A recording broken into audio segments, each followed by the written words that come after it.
Hi everyone, I know you are watching this content to accompany your sleep, so before we start I want to know where you are watching from and what time you are watching. Also, don't forget to like, comment, and subscribe. Let's jump straight into the story. Case 1. Amnat Cherowin, a quiet province in northeastern Thailand, is not a place that often makes international headlines. Known for its serene villages, ancient temples, and close-knit communities, life here moves at a slow, predictable pace. But in 2011, that tranquility was shattered by a case that would reveal the dark underbelly of a town where people thought they knew one another. The man at the center of this story was Somchai Niren, a 39-year-old local businessman. He was well known in Amnat Cherowin as a trader of agricultural products, buying and selling rice and cassava from nearby farms. To most people, Somchai appeared to be a friendly, hard-working man, one who always greeted others at the marketplace and never missed a village festival. He was a devoted husband to his wife, Duangjai, and a father to 2 young sons. But beneath his seemingly ordinary life, Somchai hid a secret that only a few knew about. His agricultural trade was merely a front for a much larger, illicit operation. For years, he had been involved in smuggling activities, using his business as a cover to transport contraband between Thailand, Laos, and Cambodia.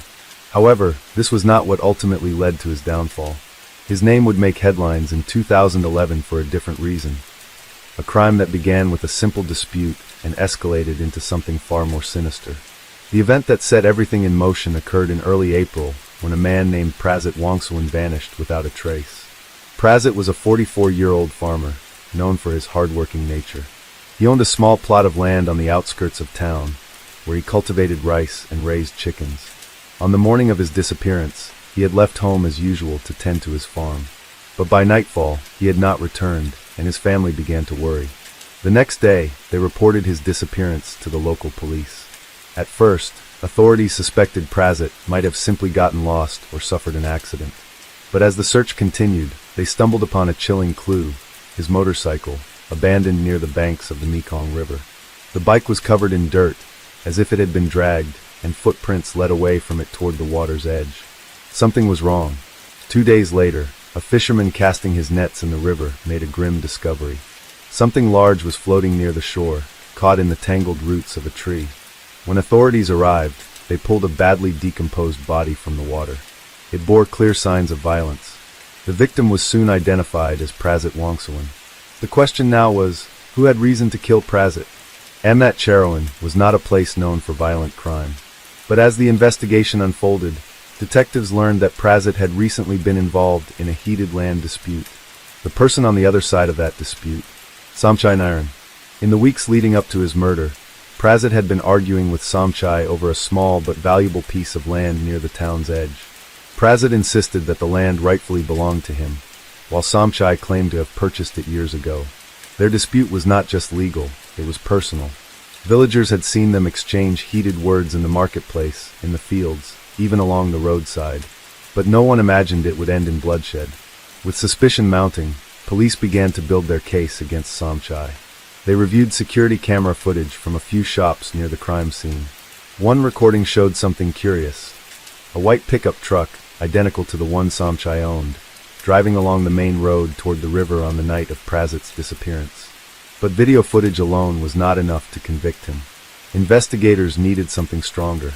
A forensic examination of Prazit's body revealed more disturbing details. Not only had he been struck multiple times before being thrown into the river, but there were also marks suggesting he had been tied up. These findings pointed to a premeditated attack. The big question now was, did Somchai act alone, or did he have help? The breakthrough in the case came from an unexpected source: a young laborer named Thanakrit, who worked on one of Somchai's farms. During questioning, Thanakrit hesitated at first, afraid of the consequences. But eventually, he revealed something crucial. On the night of Prazit's disappearance, he had seen Somchai leave his house wearing dark clothing, loading something into the back of his truck. He hadn't dared to ask what it was.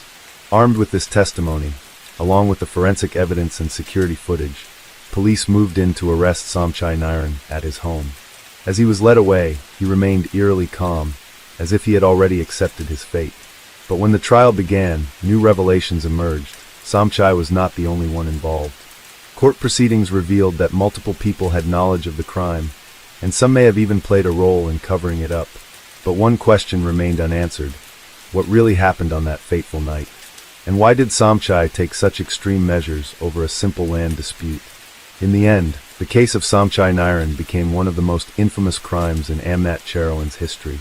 It was a chilling reminder that even in the most peaceful of places, darkness can lurk beneath the surface, waiting for the right moment to reveal itself. The trial of Somchai Nairan became the most talked about event in Amnat Cherowin in years.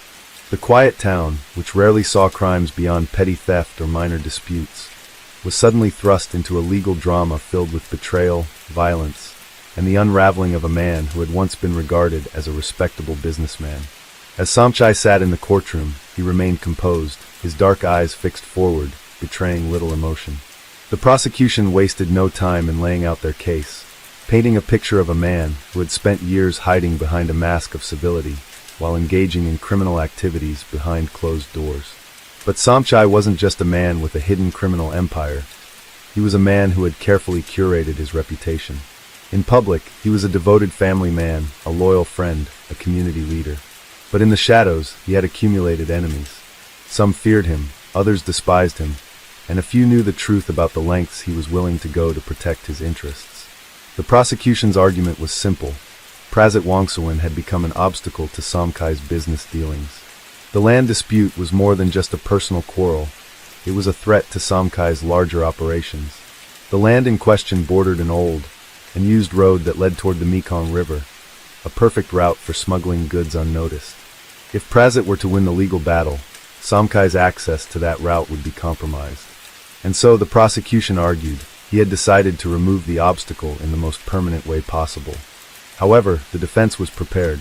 Somchai's lawyer, a sharp and calculating man named Chache Dumnarak, argued that there was no concrete evidence linking his client directly to the murder. Yes, there was video footage of a truck similar to Somchai's. Yes, there were witnesses who placed him near the scene of the crime that night. But none of that proved that he was the one who committed the act. Then came the twist that no one saw coming. During the trial, a new witness stepped forward, one who had not been part of the original investigation. A woman named Neri, a former employee at one of Somchai's warehouses, claimed to have overheard a conversation weeks before the murder. She recounted how she had been working late one night when she heard Somchai speaking to an unknown man on the phone. She didn't catch everything, but she distinctly remembered one sentence: "Handle it before it becomes a problem."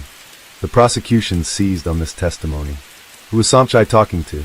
Could this be proof that the murder had been planned in advance? The defense tried to dismiss Neri's words as nothing more than speculation, arguing that there was no way to prove who Somchai had been speaking to or what he had been referring to. But then, the police revealed another damning piece of evidence: phone records. On the night of Prazit's disappearance, Somchai's phone had pinged near the river, the very place where Prazit's body was later found. Even more suspiciously, another phone, registered to a man named Wirichai Suksawat, one of Somchai's closest business associates, had also been traced to the same location that night. Wirichai was soon arrested and brought in for questioning. Unlike Somchai, he was not as composed under pressure. Faced with the possibility of life in prison, he made a confession. According to Wirichai, Somchai had orchestrated everything. He had lured Prazit to a remote area under the pretense of discussing a settlement for their land dispute.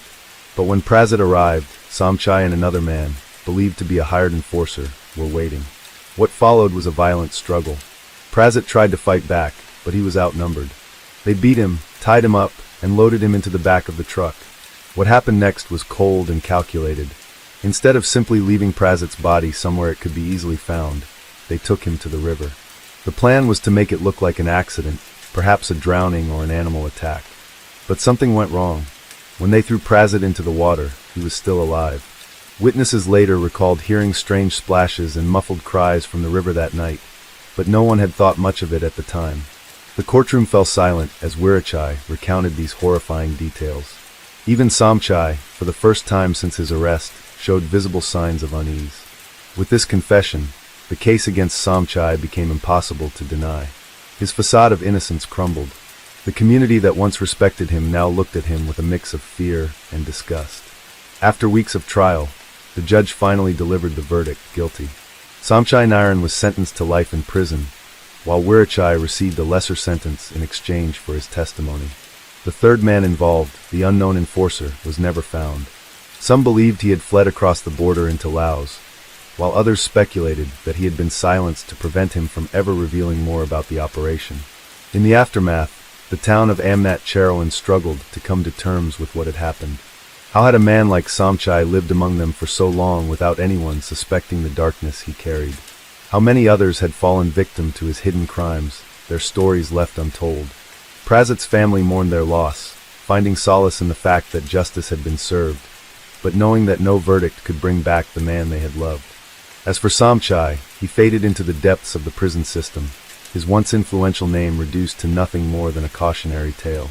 And yet, in the quiet corners of Amnat Cherowin, some still whispered about the case, about the man who had built an empire of lies, about the crime that had shattered their illusions of safety, and about the lingering mystery of the third man, the one who got away.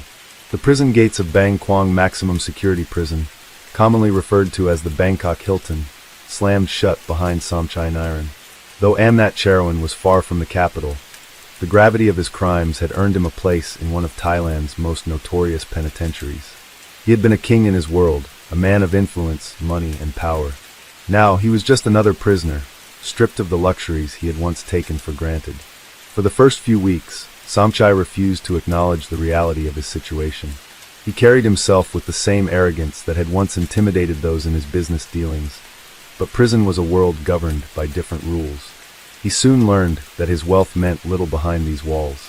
Guards sneered at him, and fellow inmates, many of whom had heard of his case, watched him with unreadable expressions. Some saw him as an opportunity, others as a threat, but all understood one thing. Inside Bang Kwang, everyone was equal in their suffering. However, Somchai was not a man to accept defeat easily.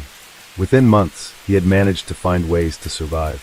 He leveraged the remnants of his wealth and influence to secure small favors, extra food rations, a slightly better sleeping arrangement, a connection to the right people inside.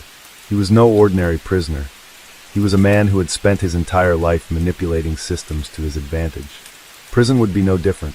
But one thing haunted him, day and night, the identity of the third man. Somchai had always prided himself on knowing everything about his operations. He didn't tolerate loose ends. And yet, in this case, there was a variable he hadn't accounted for. Who was the enforcer that had helped him dispose of Prazit Wongsuwan? And more importantly, why had he vanished so completely? Despite his best efforts, there were no answers. Wirichai had remained silent on the subject, likely fearing further punishment if he revealed more details. Somchai, no longer in control of his own fate, could do nothing but wait, a prisoner not just of the walls around him, but of his own paranoia. Back in Amnat Cherowin, life returned to normal, at least on the surface. The land dispute that had sparked the entire chain of events was finally settled. With Somchai's empire crumbling, the property in question was seized by the government. But for those who had lived through the ordeal, normalcy was an illusion. The shadow of Somchai's crimes lingered over the town like a ghost, whispered about in late-night conversations, referenced in half-finished sentences at the marketplace. And then one day another body was found. It was discovered on the banks of the Mekong River, not far from where Prazit had been killed. A fisherman, searching for a quiet place to set his nets, stumbled upon the remains of a man whose face had been rendered unrecognizable by time and the elements. His hands were bound, just as Prazit's had been. His ribs shattered. His skull cracked open. The body had been dumped in the water months ago, but the river had refused to keep its secret forever. The news spread through Amnat Cherowin like wildfire. The whispers grew louder. Theories formed. Could this be the missing third man? Had someone tied up the last loose end in Somchai's operation? The police reopened their investigation, though they remained tight-lipped about their findings. No official statement was given about the identity of the victim, but those who had followed the case closely had their suspicions. The murder bore the same hallmarks as Prazit's killing: efficient, brutal, meant to erase someone from existence. But if it was the third man who had killed him, some believed it was Somchai himself. Even from behind bars, he might have found a way to silence the last witness to his crime. Others whispered a darker possibility, that there was someone else pulling the strings all along, someone even Somchai had not known about. As months passed, the mystery deepened. Inside Bang Kwang, Somchai received an anonymous letter. It had been smuggled to him through the prison's underground network, passed from hand to hand until it reached him in his cell. The message was short, written in neat, deliberate handwriting. Loose ends are dangerous. Sleep well, Samchai. For the first time in his life, Samchai Naran felt true fear. Case 2. The wind howled through the narrow alleys of Melbourne's western suburbs, rattling the metal shutters of closed shops and sending discarded newspapers tumbling across the pavement. It was the kind of night that made people walk faster, keep their heads down, and avoid unnecessary detours. But for Darren Cole, the city's silence was a comfort. It was in the dark that he thrived. Darren was a man who had spent his life operating in the shadows. Born in 1978, he had been raised in a working-class family in Footscray, a neighborhood known for its rough edges and restless energy. He had learned early that survival required more than just hard work. It demanded cunning, resilience, and a willingness to cross lines that others wouldn't dare approach. By the time he was in his late teens, he had already established himself as a name to be feared in Melbourne's underworld. His specialty was theft, but not the kind that involved breaking into convenience stores or mugging unsuspecting pedestrians. Darren was a planner, a strategist. He studied his targets meticulously, learning their habits, their weaknesses, the cracks in their security. His operations were precise, calculated, and always executed with the kind of efficiency that made law enforcement frustrated and helpless. But Darren's ambition was greater than simple heists. By the mid-2000s, he had expanded into a more lucrative enterprise, art and antiquities theft. Australia was a country with a deep colonial history, and its museums, private collectors, and galleries were filled with treasures that could fetch millions on the black market. Darren had spent years building a network of contacts, inside men at auction houses, forgers who could create flawless replicas, and international buyers who paid in untraceable assets. The job that would define his career, the job that would ultimately lead to his downfall, was set into motion on a humid evening in March 2011. The target, the National Gallery of Victoria. The prize, a collection of priceless indigenous artifacts, including a ceremonial shield believed to date back nearly 200 years. The plan was flawless, or so Darren thought. He had arranged everything down to the last detail. The security system had vulnerabilities he had already exploited in previous dry runs. His getaway route was mapped with precision. The buyers were already in place, ready to move the stolen goods offshore before the authorities could even begin to connect the dots. But the night of the heist did not unfold as planned. At precisely 2:47 a.m., Darren and his team, a trio of seasoned professionals he had worked with for years, breached the museum's perimeter. The security feed had been looped, giving them a brief but crucial window to operate undetected. Inside, the atmosphere was heavy with the scent of old wood and climate-controlled air. The artifacts were housed in a reinforced glass display case, but Darren had come prepared. Within minutes, the case was cracked open, the precious items carefully wrapped and secured in custom-made cases designed to prevent damage. Then, something went wrong. The silent alarm had not been disabled as expected. Somewhere in the depths of the building, a small red light began flashing. Within moments, the entire museum was flooded with blaring sirens. Darren's heart pounded as he realized what had happened. Someone had tipped off security. It was a betrayal.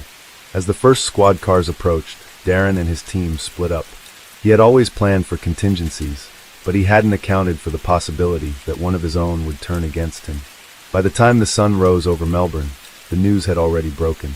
The attempted heist at the National Gallery of Victoria was being reported as one of the most brazen crimes in recent memory. One suspect was dead, shot by police during the escape. Another had been arrested just hours later, found hiding in a drainage tunnel near the Yarra River. The third had vanished completely. And Darren Cole had disappeared into the city, a ghost in the very streets he had once ruled. But the hunt had only just begun. The morning light seeped through the skyline of Melbourne, washing the city in hues of pale orange and deep blue. The air still carried the remnants of last night's rain, the streets slick with moisture that reflected the flashing red and blue lights of law enforcement vehicles stationed around the National Gallery of Victoria. Investigators moved with purpose, sealing off entrances, collecting evidence, and scanning through hours of security footage. The heist had been ambitious, too ambitious.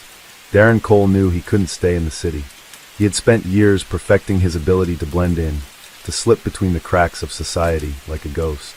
But now, with one of his men dead, another in police custody, and a betrayal within his own circle, he had no choice but to disappear. He had planned for everything, except this. The first few hours were crucial. As news of the heist broke across television and radio stations, Darren found himself moving through the back alleys of Footscray, shedding his gear piece by piece. The stolen artifacts were no longer in his possession.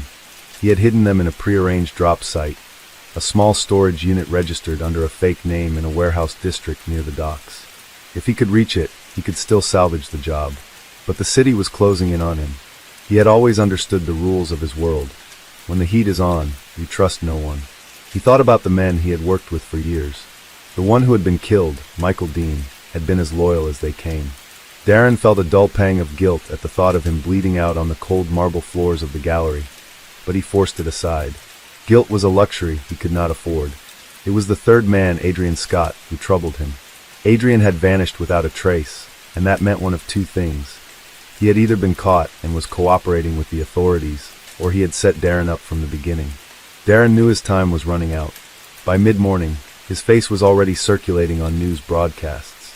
They had pieced together enough information from security footage and his known criminal history to identify him as the mastermind. A manhunt was underway, with authorities tracking down his known associates and raiding suspected hideouts. But Darren had always been a step ahead. He knew that every major road, train station, and airport would be under heavy surveillance. He had to think differently. His solution came in the form of an old friend, a former associate who owed him a favor from a job years back. This man, Daniel Price, had connections in the shipping industry. If anyone could smuggle him out of Melbourne unnoticed, it was Daniel. The rendezvous was set for midnight at an abandoned dockyard in Williamstown. Darren spent the rest of the day in hiding, moving between safe houses, using every trick he had learned over the years to avoid detection. He changed clothes, shaved his beard, even donned a pair of glasses to alter his appearance. The city was suffocating him, and the weight of betrayal pressed down on him like an iron cage. When night fell, he made his move. The docks were quiet, the scent of salt water heavy in the air. A single cargo ship was stationed at the pier, its massive hull looming over the water like a sleeping beast. Darren spotted Daniel near the loading area, speaking in hushed tones with a dock worker. Relief flooded through him, but as he stepped forward, something felt wrong. A second later, floodlights erupted, blinding him. A chorus of shouts rang out from all directions, the unmistakable command of law enforcement. Darren's mind raced. He had been set up again. Daniel had sold him out. The betrayal stung, but there was no time to dwell on it. Darren turned and ran, his feet pounding against the concrete as gunshots echoed behind him. His only chance was the water. If he could make it to one of the smaller boats docked nearby, he could still escape. The police were closing in. His lungs burned, his muscles screamed in protest, but he kept pushing forward. He reached the edge of the dock and prepared to dive. And then the world exploded into pain. A gunshot rang out, and Darren felt his body lurch forward as a searing heat tore through his shoulder. He crashed into the cold, black water, sinking beneath the surface as the weight of exhaustion and injury threatened to drag him under. Above him, the flashing lights blurred into a kaleidoscope of colors. Voices shouted. Shadows moved. And then darkness. The world around Darren Cole was silent, an endless void where time lost its meaning. He was vaguely aware of the cold that wrapped around his body, of the distant echoes of voices above the water, of the way his limbs refused to move. His mind drifted between consciousness and oblivion, suspended in the murky depths of the bay. Then, a jolt of pain tore him from the darkness. Strong hands yanked him from the water, his body heaved onto a solid surface. He coughed violently, his lungs rejecting the seawater that had invaded them. His vision was blurred, his body weak, but he could make out the shapes of officers standing over him, their faces hidden behind tactical gear, their weapons trained on him. He had been caught. Darren's thoughts were slow, sluggish. Blood seeped from his wounded shoulder, the bullet having torn through muscle but missed anything vital. It didn't matter. He knew this was the end of the line. For years, he had played this game, staying ahead of the law, outsmarting the best detectives Melbourne had to offer. He had built a network, orchestrated heists with precision, and lived in the shadows where the rules of society did not apply. But in the end, all it had taken was one betrayal, one miscalculation, to bring it all crashing down. As paramedics tended to his wound, Darren stared at the night sky above him, the lights of the city flickering in the distance. A twisted part of him almost admired the irony. He had spent his life running, always escaping, always finding the loopholes. But now, at last, the city had swallowed him whole. The aftermath. The weeks that followed were a blur of courtrooms, legal battles, and media frenzy. Darren's capture was headline news, the art heist of the century, as the press dubbed it. Every detail of his criminal past was dissected, analyzed, and broadcast to the world. His trial was inevitable. The prosecution had enough evidence to bury him. Security footage, testimonies from his captured accomplice, and the artifacts recovered from the storage unit he had hidden them in.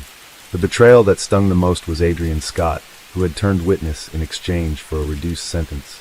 Darren had always known that trust was a fragile thing in his line of work. But knowing it and experiencing it were two different things. When the verdict was read, he felt no surprise. Guilty on all charges. A life sentence. He had always thought of prison as something that happened to other criminals, the ones who got sloppy, the ones who made mistakes. Now, as he was led from the courtroom, cameras flashing, reporters shouting his name, he realized that he had simply delayed the inevitable. But Darren Cole was not the kind of man who accepted fate. Inside the walls, prison was a different world, one where power was measured in favors, alliances, and unspoken rules. Darren adapted quickly. He learned who to avoid, who to befriend, and how to make himself indispensable. Even behind bars, his mind never stopped working. He watched, listened, and waited. There were always opportunities, cracks in the system that could be exploited, guards who could be bought, weaknesses that could be turned into advantages. Darren had spent his life slipping through the cracks, and prison would be no different. One way or another, he would find a way out.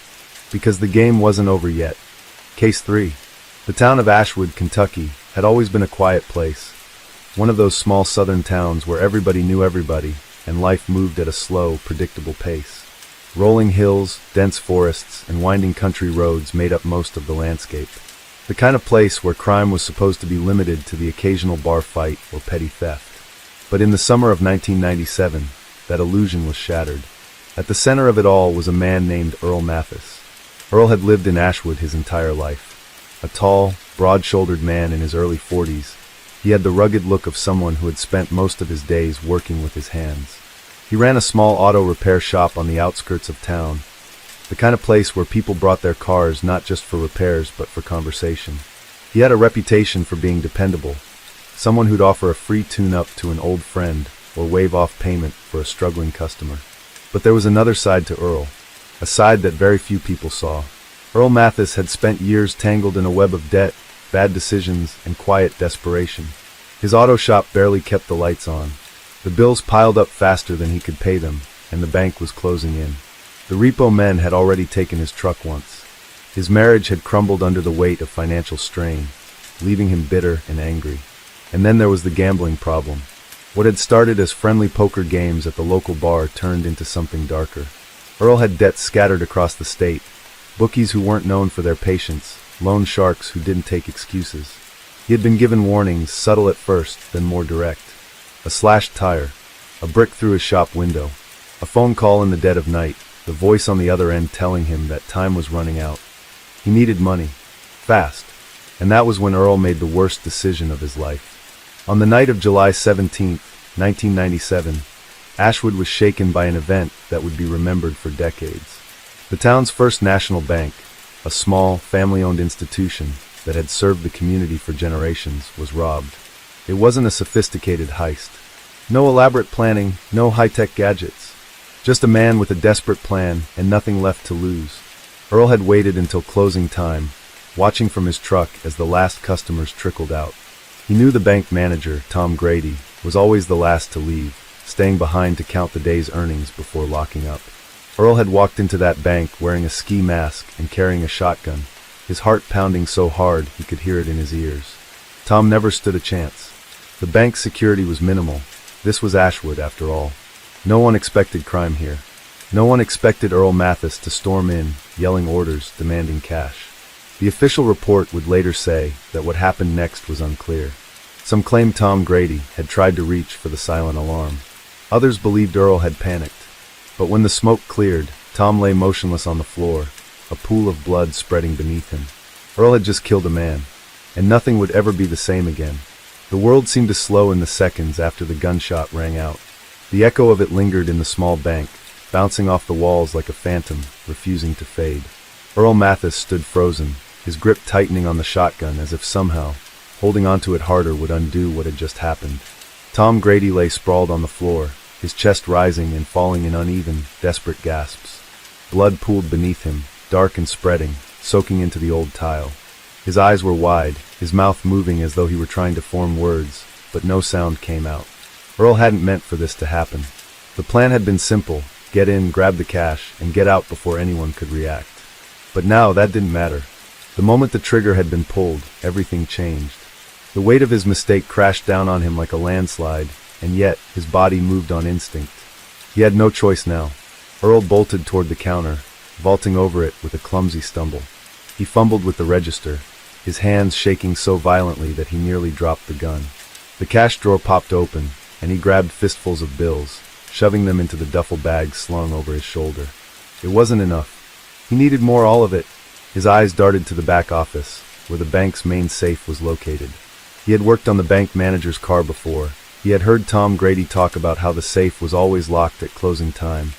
But there was no time delay mechanism, no complex security system. Just a simple combination lock. Earl rushed to the office, stepping over Tom's motionless body, his boots leaving prints in the growing puddle of blood. He didn't let himself look down. He couldn't afford to think about what he had done. The safe loomed before him, its steel door a final barrier between him and salvation. He had no way of knowing the combination, no time to crack it. His mind raced. He thought of every movie he had ever seen, every trick he had heard about forcing open a safe. He tried brute force, slamming the butt of the shotgun against the lock, but it barely left a scratch.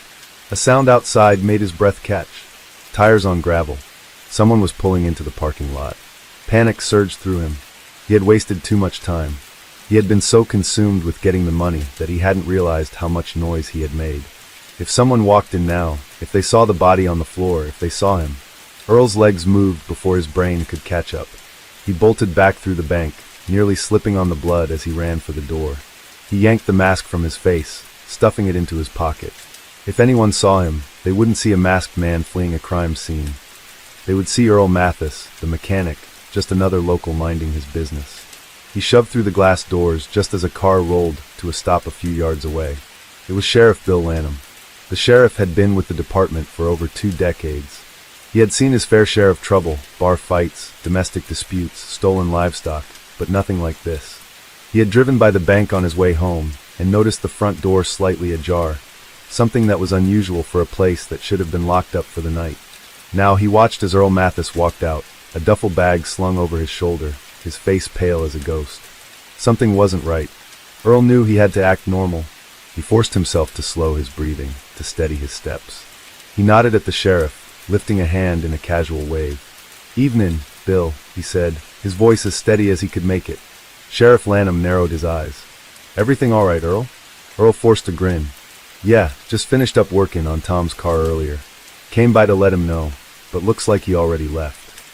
The sheriff's gaze flicked to the duffel bag, then to Earl's hands, his shaking hands. The silence stretched between them. A siren wailed in the distance. Earl's stomach twisted into knots. He needed to leave. Now. "Well, I'd better be getting home," Earl said, taking a step toward his truck. Sheriff Lanham didn't move. "You sure about that, Earl?" His voice was calm, but there was something in his tone that made Earl's skin prickle.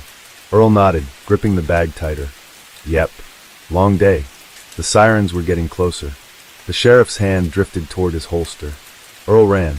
By the time the sheriff stepped into the bank and saw Tom Grady's body, Earl was already speeding down the back roads, his truck kicking up clouds of dust. He didn't know where he was going. All he knew was that he had to get as far away from Ashwood as possible. The money in the bag felt like nothing now. It wouldn't be enough. It wouldn't fix anything. He had made a mistake that would haunt him for the rest of his life. The news spread fast. Within the hour, roadblocks were set up along the major highways. Every cop in the county was looking for him. State troopers joined the search, helicopters scoured the forests, and the FBI was called in to assist. Earl had vanished into the vast, dark wilderness of Kentucky. But he couldn't run forever. The night swallowed Earl Mathis whole. His truck rattled along the uneven back roads, the tires spitting gravel as he pushed the accelerator harder. His hands were slick on the steering wheel, sweat dripping down his temples, his breath coming in short, uneven bursts. The sirens had faded behind him, But that didn't mean they weren't still out there, searching, closing in. Earl had grown up in these hills, knew the winding roads better than anyone. If he could just make it far enough into the backcountry, into the dense forests that stretched for miles without end, he might have a chance. He needed to disappear, at least for a while. He clenched his jaw. Tom Grady's face wouldn't leave his mind. The way the blood had pooled, the way the air had rattled from his lungs, like the last sputtering breath of a dying engine. Earl gritted his teeth, shoving the memory down. He hadn't meant for it to happen. It wasn't supposed to go that way. But none of that mattered now. The truck's headlights slashed through the darkness, revealing the narrow, twisting road ahead. The woods on either side pressed in tight, thick with shadows and the watchful eyes of unseen creatures. The deeper he drove, the fewer signs of civilization remained. No houses, no streetlights, no power lines stretching across the sky. Just the wild, open country. And then, blue and red lights flickered in his rearview mirror. His heart seized. They had found him. Earl didn't think, he acted. His foot slammed against the gas pedal, the truck roaring as it lurched forward, tires skidding on the loose dirt. The patrol car behind him accelerated, siren blaring to life, a piercing wail that shattered the silence of the night. He veered off the main road, tires bouncing as he tore down a narrow path barely wide enough for his truck. The trees loomed close, their branches clawing at the sides of his vehicle, scratching against the metal like desperate hands trying to drag him back. But he kept going. The road grew rougher, the terrain uneven. Rocks and debris battered the underside of the truck, and with each violent jolt, Earl felt the vehicle fighting against him. The sheriff's car was still behind him, the lights flashing like an omen of doom. But the deeper he drove, the harder it was for them to keep up. Then a mistake. A sharp turn. Loose gravel. The truck fishtailed wildly. Earl yanked the wheel, but it was too late. The back tires slid out, the vehicle spinning out of control. The world turned sideways. Metal screamed as the truck careened off the road, crashing through a thicket of trees before coming to a violent, jarring stop in a ditch. Everything went still. For a moment, there was nothing but the sound of the engine hissing, steam rising into the cold night air. Earl groaned, pain searing through his ribs as he forced himself upright. Blood trickled from a gash on his forehead, but he ignored it. He had to move. He grabbed the duffel bag and shoved the door open, stumbling into the underbrush. His legs felt weak beneath him, but he pushed forward, slipping into the thick woods before the sheriff's car rolled to a stop behind the wreck. Flashlights cut through the trees. Voices. They were coming.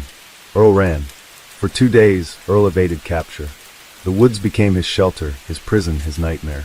He had no food, no water, just the duffel bag full of money, and the shotgun slung across his back. The nights were cold, the wind cutting through his clothes like icy fingers, and the hunger gnawed at his insides. But he kept moving. Search teams combed the forests, helicopters circled overhead, and police dogs followed his scent through the damp earth. He was running out of time, running out of options. He thought about heading south, maybe trying to cross state lines, but every road was blocked. Every exit was watched. His body ached. His mind frayed. Then a cabin. Tucked deep in the woods, nearly forgotten by time, it was a small, weathered structure, its roof sagging, its windows clouded with dust. Earl knew places like this existed, hunting cabins, abandoned shacks that had been left to rot in the wilderness. It wasn't much, but it was shelter. Earl forced his way inside, collapsing onto the floor, exhaustion pulling at him like an anchor. He needed rest. He needed to think. But the world wouldn't give him that luxury, because someone had already seen the smoke from the fireplace. And by morning, the law was coming for him.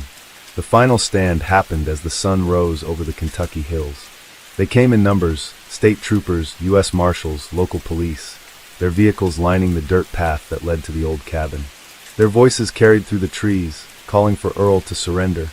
But Earl Mathis wasn't the type to give up.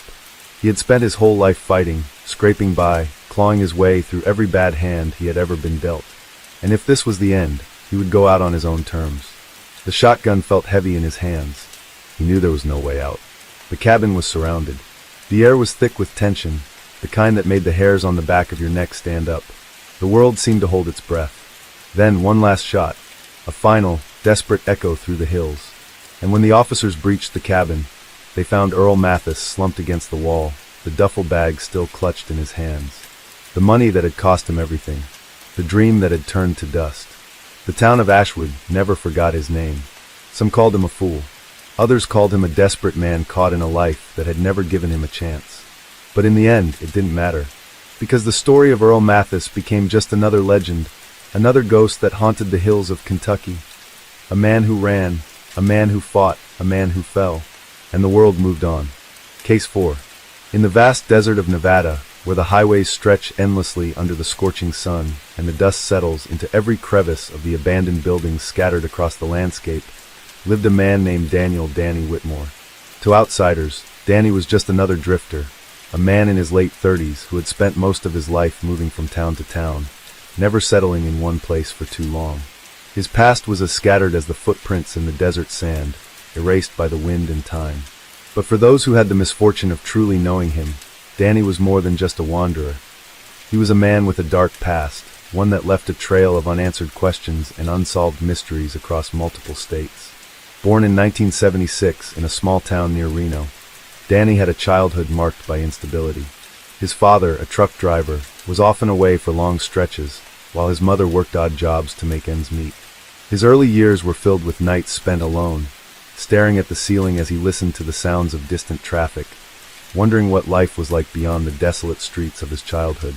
As he grew older, Danny developed a deep resentment towards authority, feeling as though the world had never given him a fair chance. By his late teens, he had already racked up a series of petty crimes, breaking into abandoned buildings, stealing from convenience stores, and engaging in small-time scams. But what set him apart was his ability to disappear before anyone could catch him. He had a way of slipping through the cracks, moving from one town to another, never staying in one place long enough to be tied down by consequences. As the years passed, Danny's crimes escalated. He became involved in identity fraud, forging documents that allowed him to take on different names, making it nearly impossible for authorities to track him. He drifted through Nevada, Arizona, and California, leaving behind a series of unanswered crimes that seemed to fade into the background of the American Southwest's transient population. But in 2008, something changed. Danny wasn't content with small-time scams anymore. He wanted something bigger, something that would finally give him the freedom he had always craved. And that was when he set his sights on Eureka County, Nevada, a remote area with miles of nothingness, where secrets could be buried beneath the sand, never to be found again. That summer, Danny arrived in the small town of Crescent Valley, a quiet, almost forgotten place in the middle of the desert. He introduced himself as Greg Larson, a businessman looking for investment opportunities in the area. He spoke with local ranchers, asking about land prices and abandoned properties. But behind his friendly facade, Danny was planning something far more sinister. Over the next few months, Danny's presence in the town became more familiar. He spent his nights in rundown motels, blending in with the truckers and transient workers who passed through. He studied the patterns of the locals, their routines, their weaknesses. And then one night in late October 2008, he struck. It started with a disappearance. A woman named Sarah Holloway, a waitress at a small roadside diner, failed to show up for her shift. At first, no one thought much of it. People left town all the time, especially in places like Crescent Valley. But when days passed with no sign of her, people began to talk. The last time anyone saw Sarah, she had been seen speaking with a man matching Danny's description near the edge of town. It wasn't until a week later that her car was found, abandoned near an old mining site miles away from civilization. The doors were locked, the keys still in the ignition, but Sarah was nowhere to be found. And Danny was already gone. The days following Sarah Holloway's disappearance in October 2008 sent ripples of unease through Crescent Valley. In a town where everyone knew each other, a missing person was not something that went unnoticed. At first, some whispered theories about Sarah leaving town willingly, perhaps chasing a new opportunity or running from a past no one knew about. But those who truly knew her co-workers at the diner, her landlord, even the customers who saw her daily, knew something wasn't right. Sarah had always been reliable. She never missed a shift without notice. Her apartment, when checked, remained untouched. Her purse was inside, her clothes still hanging in the closet. The only thing missing was her. The discovery of her abandoned car deep in the Nevada desert turned whispers into full-fledged concern. The old mining site where it was found had been shut down for decades, a relic of a time when the town had once thrived. Now it was just a graveyard of rusted equipment and collapsing tunnels, a place where no one had any reason to go. The fact that her car had been left there, with the keys still in the ignition, sent a chill through those who saw it. The Eureka County Sheriff's Department launched a search, though resources were limited. Officers combed through the barren landscape, calling her name, hoping for any sign of her. But the desert was vast, and Sarah was nowhere to be found. That was when rumors about the stranger, the man calling himself Greg Larson, began to spread. Locals remembered seeing him at the diner, striking up conversations with Sarah in the weeks leading up to her disappearance. Some said he had asked questions about her, where she lived, when she worked, whether she had family nearby. Others recalled seeing him watching her from the parking lot, his presence lingering just a little too long. But Greg Larson was nowhere to be found either. Because Greg Larson didn't exist. Danny Whitmore had disappeared just as suddenly as he had arrived. Investigators quickly uncovered that the identity he had been using, businessman Greg Larson, was completely fabricated. The documents he had shown to landlords and banks were expertly forged. His car, the one he had driven into town, was registered under another stolen identity. Every lead the police followed led to a dead end. Then, a second person vanished. A week after Sarah went missing, a local ranch hand named James Rourke failed to show up for work. Unlike Sarah, James was a known drifter. He had arrived in town just months prior, taking odd jobs to make ends meet. He had no family in the area, no close friends who would immediately raise the alarm. But when his boss went to check on him at the small trailer where he had been staying, the place was deserted. His wallet was on the counter. His truck was still parked outside, but James was gone. That was when the town's concern turned into fear. A single missing person was an unfortunate tragedy. But two, within a week, in a town that rarely saw crime beyond minor bar fights and unpaid debts, something was very wrong in Crescent Valley. The authorities ramped up their efforts. They searched abandoned structures, questioned anyone who had spoken to the missing individuals in the days before they vanished. And finally, a break came in the case, though not in the way anyone had hoped. A hunter, deep in the desert, stumbled upon something horrific. Near a dried-up creek bed, far from any main roads, he noticed a shallow grave. At first, he thought it might be the final resting place of an animal, disturbed by the shifting sands. But as he stepped closer, the truth became painfully clear. The remains belonged to Sarah Holloway. She had been buried hastily, covered with loose dirt and stones, as though the person who had done this had left in a hurry. Her cause of death was immediately apparent. A single gunshot wound to the head. Authorities swarmed the area, searching for any evidence that might lead them to the person responsible. Footprints had already been eroded by the desert winds. Any tire tracks had long since faded. But something had been left behind, a discarded cigarette butt, still intact near the grave. DNA analysis later confirmed what the investigators already suspected. It belonged to Danny Whitmore, but Danny was still nowhere to be found. Then, the case took an even darker turn. A mile away from Sarah's grave, another burial site was discovered. This one older, the body further decomposed. Dental records confirmed what the town already feared. It was James Rourke. His death was different. Unlike Sarah, who had been shot, James had been strangled. His body showed signs of a violent struggle, indicating that he had fought back before he died. Investigators theorized that James had likely encountered Danny after Sarah's murder. Perhaps he had seen something he wasn't supposed to, or maybe Danny had lured him into the same deadly fate. But why? What was the connection between Sarah and James? Had they simply been in the wrong place at the wrong time? Or had Danny, in his twisted mind, chosen them for a reason? The search for him intensified. His last known vehicle was traced to a remote part of Arizona, abandoned outside a gas station. The cashier recalled a man matching his description paying in cash before walking off into the night. From there, he vanished. Days turned into weeks. Weeks turned into months. Crescent Valley, once a town where nothing ever happened, had become haunted by the memory of those lost. Fear lingered in the air long after the authorities left. Some residents moved away, unwilling to stay in a place where a killer had walked among them. But one thing was certain. Danny Whitmore was still out there. Time passed, but the shadow of fear never lifted from Crescent Valley. The bodies of Sarah Holloway and James Rourke had been laid to rest, but their killer, Danny Whitmore, remained a ghost, slipping through the cracks of law enforcement like a man who had mastered the art of disappearing.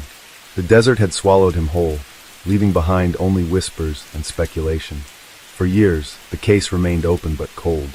The police followed every lead, every reported sighting, but none led to anything substantial. Some believed Danny had fled to Mexico, using stolen identities to carve out a new life. Others thought he had gone further into the wilderness, living off the land like a phantom. There were even those who believed he had never left Nevada at all, blending into the fabric of small-town America, hiding in plain sight. Then in 2015, 7 years after the murders, the case resurfaced in the most unexpected way. A motel manager in a remote part of Utah had grown suspicious of a guest who had been staying there for weeks. The man paid in cash, never spoke more than a few words, and left his room only late at night. The manager, uneasy but uncertain, decided to call the local sheriff's office. A deputy was sent to check things out, expecting nothing more than a drifter avoiding attention. What he found instead sent shockwaves through law enforcement. The man in room 107 wasn't just any drifter. He was Danny Whitmore. When officers arrived, Danny fled out the back, leading them on a chase through the dark, empty roads of Utah's wilderness. The years had changed him. His once clean-shaven face was now covered in an unkempt beard, his hair had grayed, and his once fit frame had grown thin. But his instinct to run, to survive, remained sharp. For 4 days, the manhunt stretched across miles of canyons, forests, and desert terrain. Helicopters scanned the area, tracking teams followed every lead, but Danny was a man who had spent years perfecting the art of hiding. It wasn't until a group of hikers stumbled upon a small, makeshift camp in the mountains that they unknowingly led authorities to his final hiding place.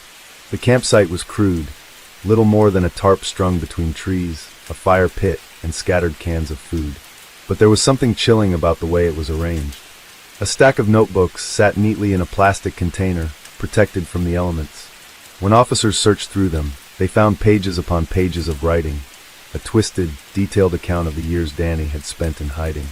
The entries were disturbing, revealing his thoughts, his movements, and his deep obsession with his crimes. He wrote about Sarah, how he had followed her for weeks before deciding that she was the one. He described how he had gained her trust, how he had taken her out into the desert under false pretenses, and how, in his own words, he had watched the light leave her eyes. But what was even more horrifying was what he wrote about James Rourke. Danny had never meant to kill him. James had been an accident, a loose end. He had witnessed something he shouldn't have. Maybe he had seen Danny returning from the desert that night, or maybe he had simply crossed paths with him at the wrong moment. Danny had lured him into his trap under the guise of needing help. James had fought. He had begged for his life. But Danny didn't care. The fight was the best part, he had written. The struggle, the power. That was when I knew it wasn't just about getting rid of them. It was about the thrill. He had gone on to describe other encounters. Other times when he had been close, so very close, to striking again. He had moved from town to town, always finding new prey, new potential victims. But something had always stopped him at the last moment. Maybe the fear of being caught, maybe the realization that he wasn't ready. But he had wanted to. He had been waiting for the right time. When the authorities finally caught up to him, Danny was exhausted, starving, and out of options. The chase had left him broken, his body weak from years of living off the grid.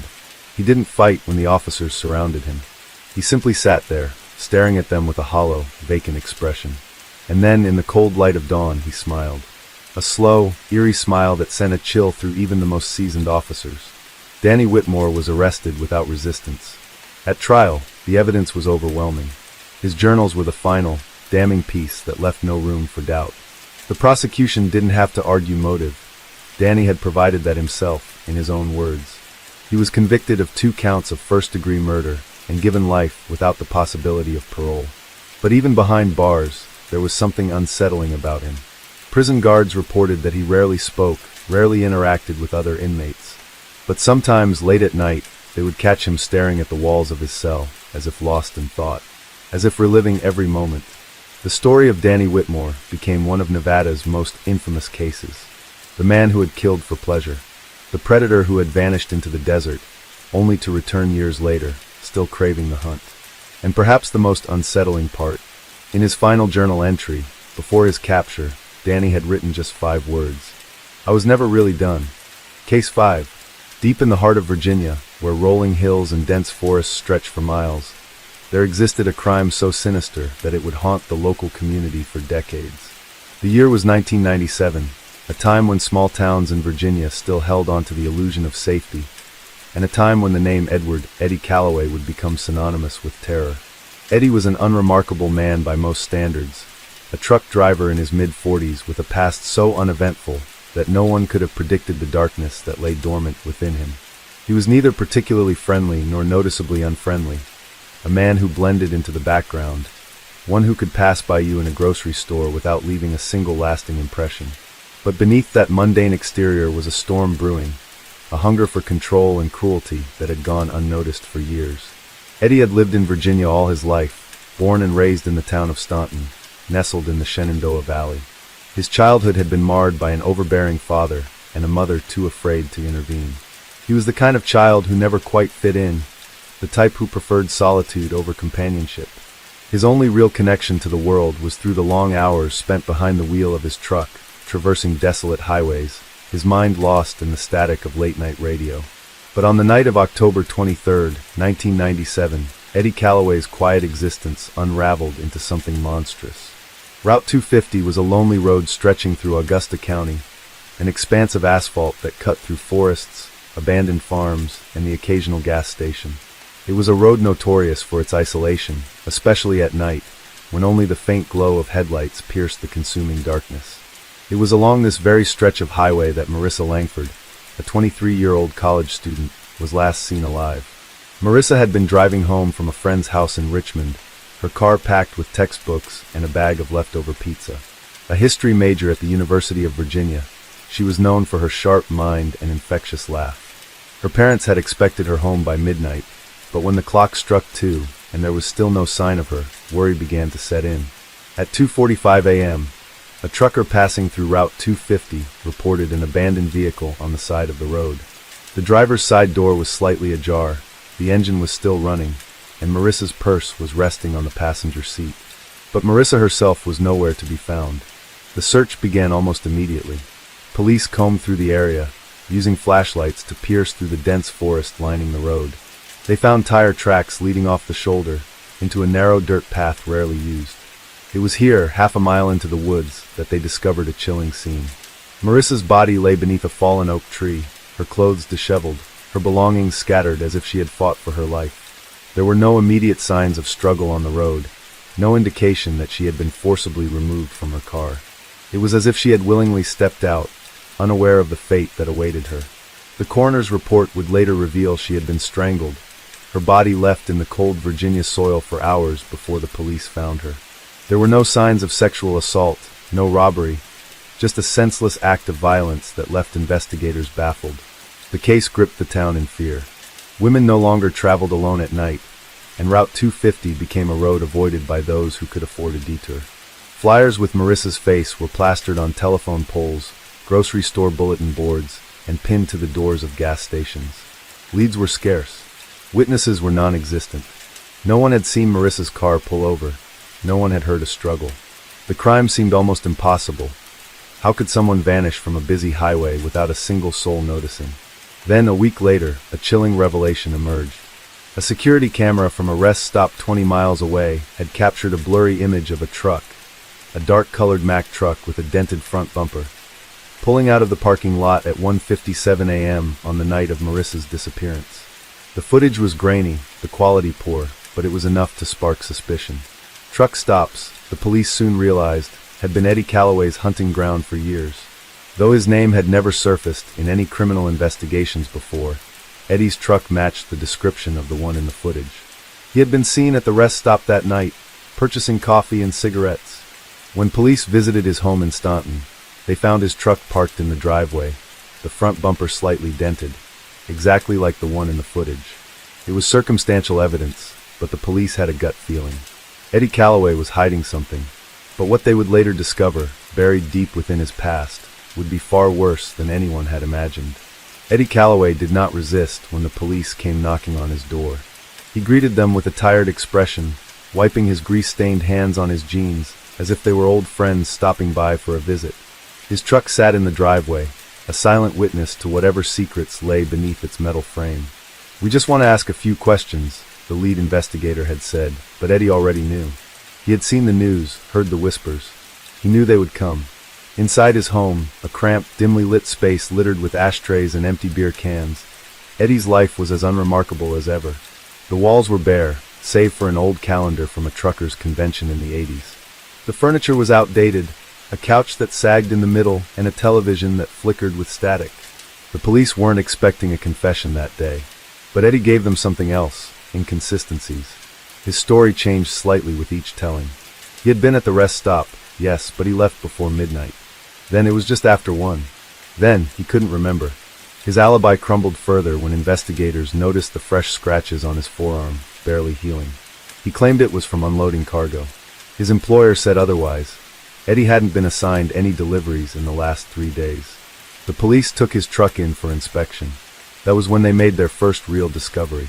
Hidden beneath the passenger seat was a torn piece of fabric. At first glance, it looked like nothing, a small, insignificant scrap of red cotton. But lab results confirmed what everyone had feared. It was a match to Marissa Langford's sweatshirt. That was enough for an arrest. But it was far from the end. Because when they dug deeper into Eddie Calloway's past, they uncovered something far darker. The authorities had only been looking for one victim. What they found were 5. The first case dated back to 1989, when a young hitchhiker named Susan Alden was found dead along an abandoned service road near Roanoke. She had been strangled, her body discarded like trash in the woods. No suspects had ever been named. The second was in 1992. Diana Morton, a 27-year-old waitress from a roadside diner, was last seen getting into a dark-colored truck. She was found 2 weeks later, buried in a shallow grave outside Lexington. No fingerprints, no DNA, no justice. 2 more victims followed, their stories eerily similar. Women traveling alone, disappearing near highways, their bodies found miles away, stripped of their dignity and discarded in the wilderness. The police had suspected a serial offender, but had never been able to connect the cases. Until now, Eddie Calloway had been in every town, on every route where these women had gone missing.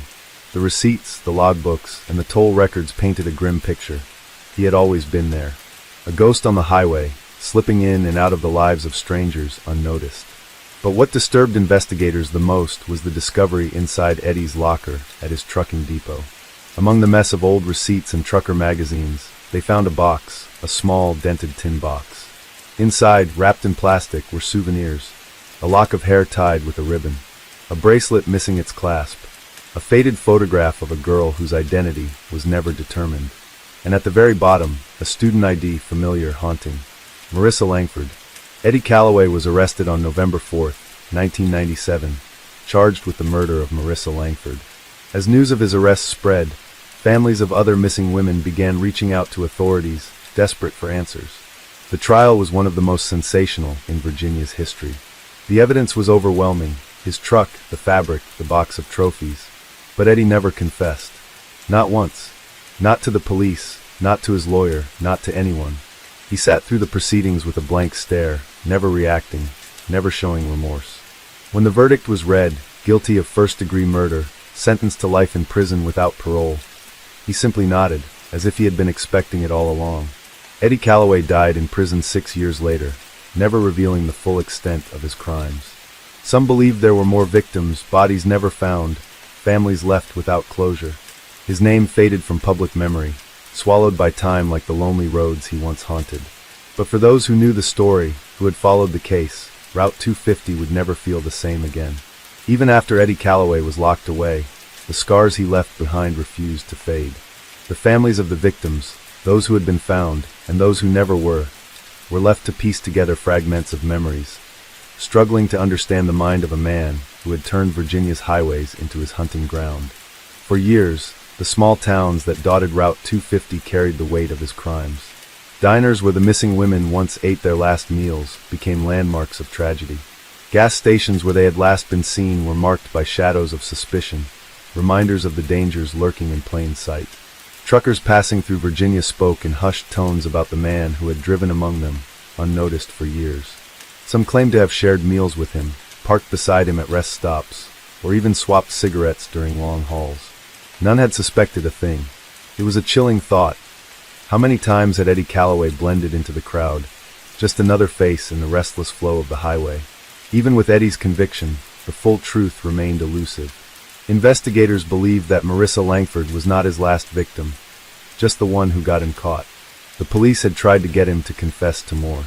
They had laid out the evidence, the pattern of disappearances, the eerie coincidences, the truck logs that placed him at crime scenes before anyone even realized a crime had been committed. But Eddie never spoke. Not once. When questioned about the other women, Susan Alden, Diana Morton, and the countless others that fit the same haunting pattern, he gave nothing but silence. His refusal left authorities at a dead end. With no new leads, no new evidence, and no body to recover, there were cases that would never be closed. Families were left to wonder if their daughters, sisters, and wives had simply vanished, or if they had fallen victim to a man who took his secrets to the grave. The worst part was the missing pieces, the women who had never been found. How many were still out there, buried in forgotten places along the Virginia backroads? Even after Eddie Calloway's death in 2003, his name never truly disappeared. Over the years, travelers on Route 250 reported strange occurrences near the places where his known victims were found. Some claimed to see a figure standing by the roadside, a man with a blank expression, watching as their cars passed. Others reported hearing a voice on their CB radios whispering their names before the signal cut to eerie static. A few truckers even swore they had seen a battered old semi-truck, matching the description of Eddie Calloway's last rig, parked at rest stops late at night, its lights flickering, its engine running with no driver in sight. It became a legend among long-haul drivers, the phantom trucker of Virginia. Most dismissed it as highway folklore, just another ghost story to keep new drivers on edge. But those who had followed the case knew better. They knew that Eddie Calloway had always been a ghost, drifting through the dark roads of Virginia, unnoticed until it was too late. And perhaps, even in death, he still was. Despite the passage of time, Eddie Calloway's case remained an open wound for those who had lost loved ones. Investigators occasionally revisited old files, hoping for breakthroughs. Technology advanced, forensic science evolved, and cold cases across the country were being solved with DNA databases and advanced profiling techniques. But for many of Eddie's suspected victims, there was nothing left to test. Bodies that had never been recovered, evidence that had been lost to time, witnesses who had died or disappeared themselves. Some families held out hope. Perhaps one day, a new lead would emerge. Perhaps one of the unidentified victims in Virginia's cold case files would finally be given a name. Perhaps somewhere, buried deep in the forgotten corners of the highway, the truth still waited to be uncovered. But for now, Route 250 remained what it had always been, a long, empty stretch of road, carrying the whispers of the past, haunted by the ones who never made it home. Years after Eddie Calloway's death, truckers and travelers alike continued to tell stories. There were reports of hitchhikers disappearing under eerily familiar circumstances, of truckers who pulled into dimly lit rest stops and felt an inexplicable sense of dread, as though something unseen was watching. And on nights when the fog rolled in thick over the Virginia backroads, some swore that they could still hear the sound of an engine idling just beyond the trees, an old semi-truck waiting in the darkness, waiting as if it had never truly stopped. Perhaps some horrors never really end. Perhaps some roads are meant to be forgotten. Case 5. The small town of Shelton, Washington, was known for its misty mornings, towering evergreens, and the quiet hum of a community that seemed untouched by the chaos of larger cities. Nestled along the southern reaches of Puget Sound, it was a place where everyone knew their neighbors, and crime was nothing more than an occasional petty theft or a bar fight that got out of hand. But in 1997, something happened in Shelton that would change the town's reputation forever. A crime so brutal, so methodically planned, that it haunted the residents for decades. The perpetrator, James Jim Lawton, was not an outsider. Born and raised in Shelton, he had been an unassuming presence in the town. At 38 years old, Jim was a former logger who had turned to working odd jobs after the timber industry had taken a hit. He was tall, broad-shouldered, with a face weathered by years of labor under the Pacific Northwest rain. People knew him, but no one really knew him. He was just another man in a town filled with men like him, rough around the edges, quiet, and sometimes a little too eager to drink away his problems. But Jim had a secret. He had grown increasingly obsessed with wealth and power, two things that had always seemed just out of his reach. He blamed the system, the government, and even his neighbors for his misfortunes. Over the years, he had built up a deep resentment, a slow-burning anger that had turned into something far darker than mere frustration. No one noticed when Jim started disappearing for hours at a time, driving out to the outskirts of town where the dense forest swallowed the roads whole. He told people he was hunting, but he never brought back any game. He claimed he was prospecting for gold, but there was never any gold to show for it. The truth was, Jim was planning something. Something he believed would finally give him what he deserved. It began on a cold evening in November. The sun had set early, as it always did that time of year, leaving the town bathed in a dim orange glow before surrendering to the darkness. Jim had been seen at a local gas station earlier that afternoon, buying fuel and a pack of cigarettes. He had nodded to the attendant, a man he had known since childhood, before driving off toward the wilderness. What happened next would only come to light weeks later, when a hunter stumbled upon something unusual deep in the woods. At first, he thought it was a discarded piece of tarp, half buried beneath the autumn leaves. But as he moved closer, the realization hit him with a force that made his stomach turn. It was fabric, torn, stained, and wrapped around something that smelled of decay. The authorities were called, and what they uncovered sent shockwaves through Shelton. Beneath the earth, hastily buried and covered with branches, were the remains of a local couple, Thomas and Irene Holloway. They had been missing for nearly a month, and while there had been some initial concern, many had assumed they had simply taken an unannounced trip.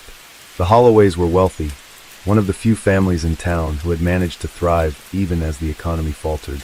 As investigators pieced together the evidence, they began to see a disturbing pattern. The Holloways had last been seen in town the same day Jim had filled up his truck.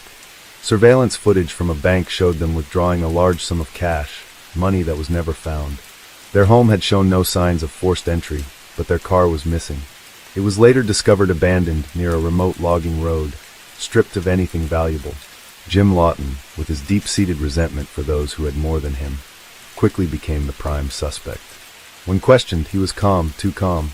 He claimed he had been at home the night the Holloways vanished, but neighbors reported hearing his truck rumbling down the road long past midnight. The break in the case came when investigators searched Jim's property. Buried beneath a pile of scrap metal in his shed, they found a small box containing jewelry, watches, and a wad of cash wrapped in an old bandana. Several of the pieces belonged to Irene Holloway. The trial that followed was one of the most talked-about events in Shelton's history. Jim's defense tried to argue that he had simply found the jewelry while scavenging in the woods, that he had no connection to the murders. But the evidence was damning. The soil on Jim's boots matched the dirt from the gravesite. Blood spatter, too faint to be seen without forensic testing, was found on the floor of his truck. When the guilty verdict was read, Jim showed no emotion. He simply stared ahead, unblinking, as if he had already accepted his fate long before stepping into the courtroom. He was sentenced to life without parole, and the town of Shelton tried to move on. But some wounds never truly heal. Even years later, people still spoke of the Holloways in hushed tones, their once grand home left abandoned, a reminder of the darkness that had crept into their quiet town. The woods where they had been found became a place few dared to venture. And Jim Lawton, locked away in a prison cell hundreds of miles from home, never spoke a word about why he did what he did. Perhaps he didn't need to. The town knew. The resentment, the greed, the belief that he had been cheated out of a better life. Those were the things that had driven him to kill. And in the end, they had taken everything from him as well. Even with Jim Lawton behind bars, the echoes of his crime never truly left Shelton.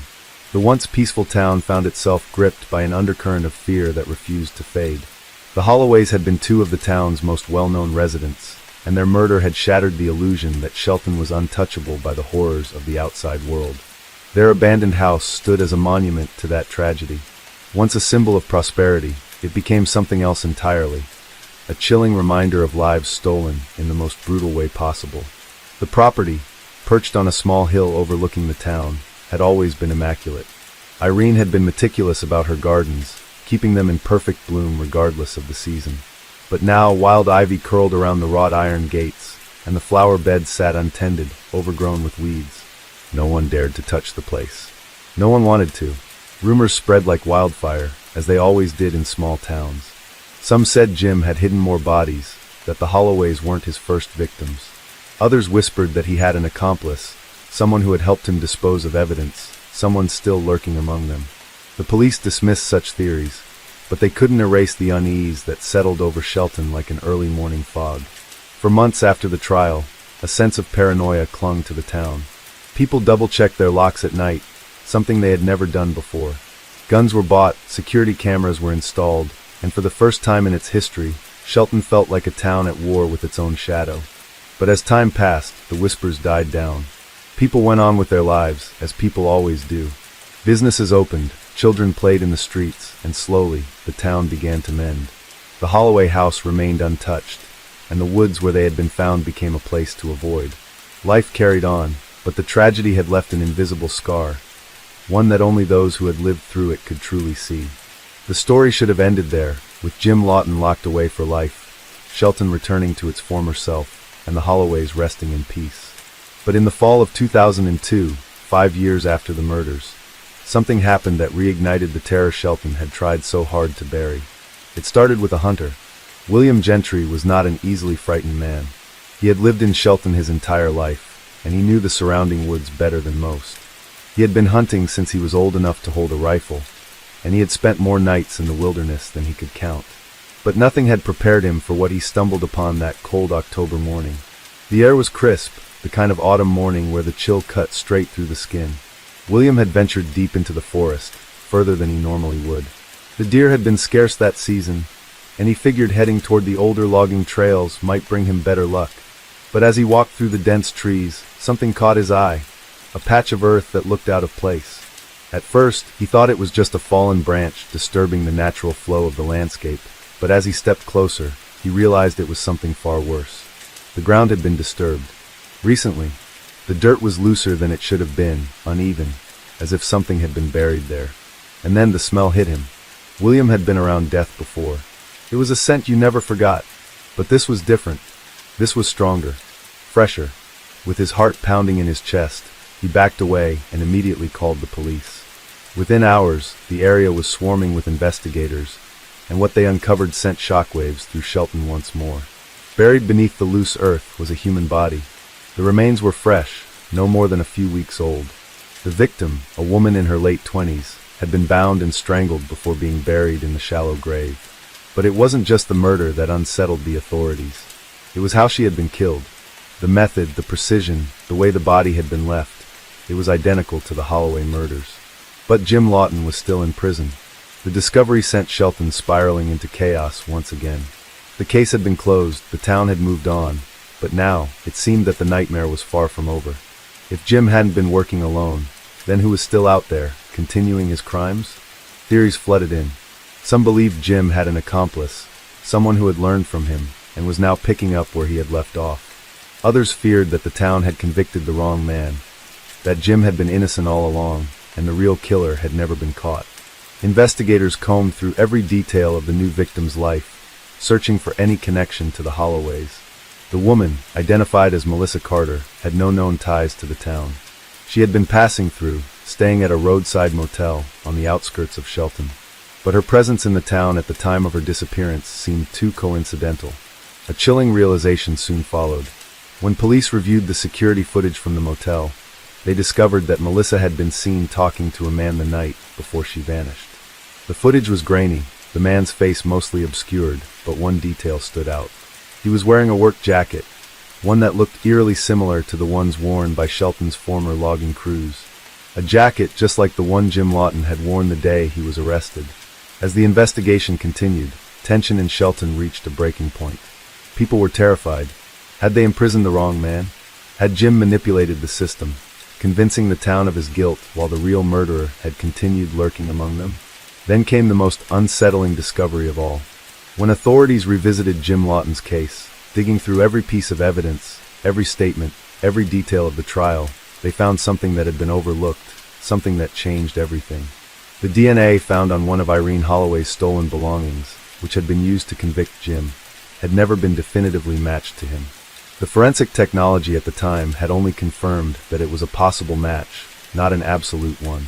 The prosecution had relied on circumstantial evidence, building their case on Jim's resentment, his history of violence, and the stolen items found in his possession.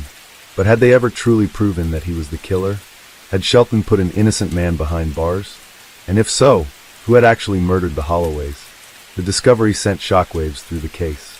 Jim Lawton's legal team immediately filed for an appeal, arguing that the new evidence proved he had been wrongly convicted. The town, once so sure of his guilt, now found itself doubting everything they had believed. And in the midst of it all, one horrifying fact remained clear. The real killer was still out there. The town of Shelton was once again drowning in fear. The revelation that Jim Lawton's conviction might have been a mistake left an open wound in the justice system, one that festered with uncertainty and doubt. If Jim wasn't the real killer, then Shelton had not only imprisoned an innocent man, but it had allowed a murderer to walk free for years. As the appeal process began, the investigation into the new murder intensified. The body of Melissa Carter had reignited the case, forcing the authorities to take a deeper look into the past. Every piece of evidence from the Holloway murders was re-examined, every witness re-questioned. What had they missed? Was there someone else lurking in the shadows, waiting for the town to let its guard down? But time was running out. The killer wasn't waiting. In the weeks following Melissa Carter's murder, the town's anxiety only grew. Then in mid-November, another body was found. This time it was a man. Samuel Dwyer had been a long-haul trucker passing through Shelton when he disappeared. He had been staying at a different roadside motel, one that catered to travelers and workers moving through the area. He had checked in on November 12th. By the 14th, he had vanished. It wasn't until a week later that his body was found, buried in the same remote stretch of woods where Melissa Carter had been discovered. His wrists were bound. He had been strangled. And just like Melissa, just like the Holloways, his body had been carefully positioned. The pattern was undeniable. A serial killer was hunting in Shelton. The police were scrambling for answers. If Jim Lawton wasn't the killer, then who was? Had they been dealing with two murderers all along? Or was this someone who had studied Jim's crimes and was now replicating them? The FBI was called in, and profiling experts were brought to assess the case.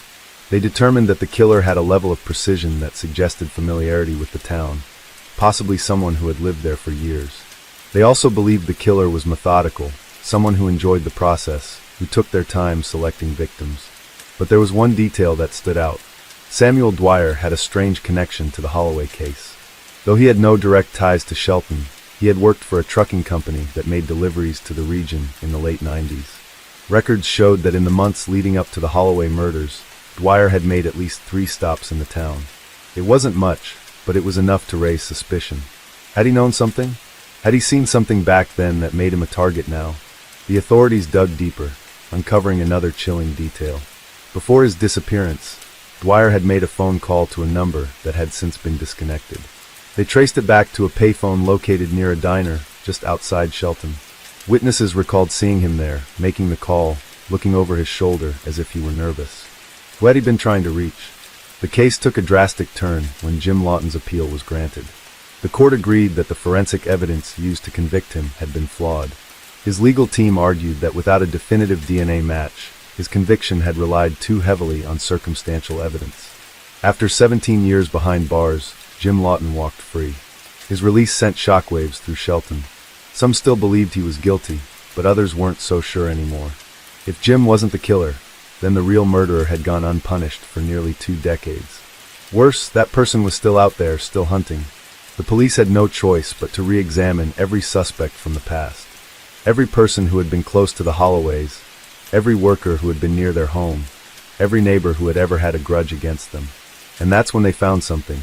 Buried in the old case files was a name that hadn't been looked at closely enough. A man who had been questioned back in 1997, but had never been a serious suspect. A man who had since left Shelton and moved halfway across the country. Daniel Frazier. At the time of the Holloway murders, Daniel had been a handyman, taking odd jobs around town. He had been hired by several families, including the Holloways, to do maintenance work. He had access to their property. He knew their schedules, and he had suddenly left Shelton just months after their deaths. When investigators tracked him down in a small town in Oregon, they discovered something chilling. Daniel had changed his name. He was now living under an alias, working as a truck mechanic. And when they searched his home, they found a collection of newspaper clippings, articles about the Holloway murders, about Jim Lawton's arrest, about the case that had once consumed Shelton. But there was something even worse. Among his belongings, they found items that had belonged to the victims. A locket that had once been Irene Holloway's, a watch that had belonged to her husband, and something that tied him directly to the recent killings, Melissa Carter's motel key, still attached to its plastic tag. Daniel Frazier had never left his past behind. He had been there all along, watching, waiting. And when he saw that the world had moved on, when he saw that Shelton had convinced itself that Jim Lawton was the real monster, he had come back. The authorities moved quickly.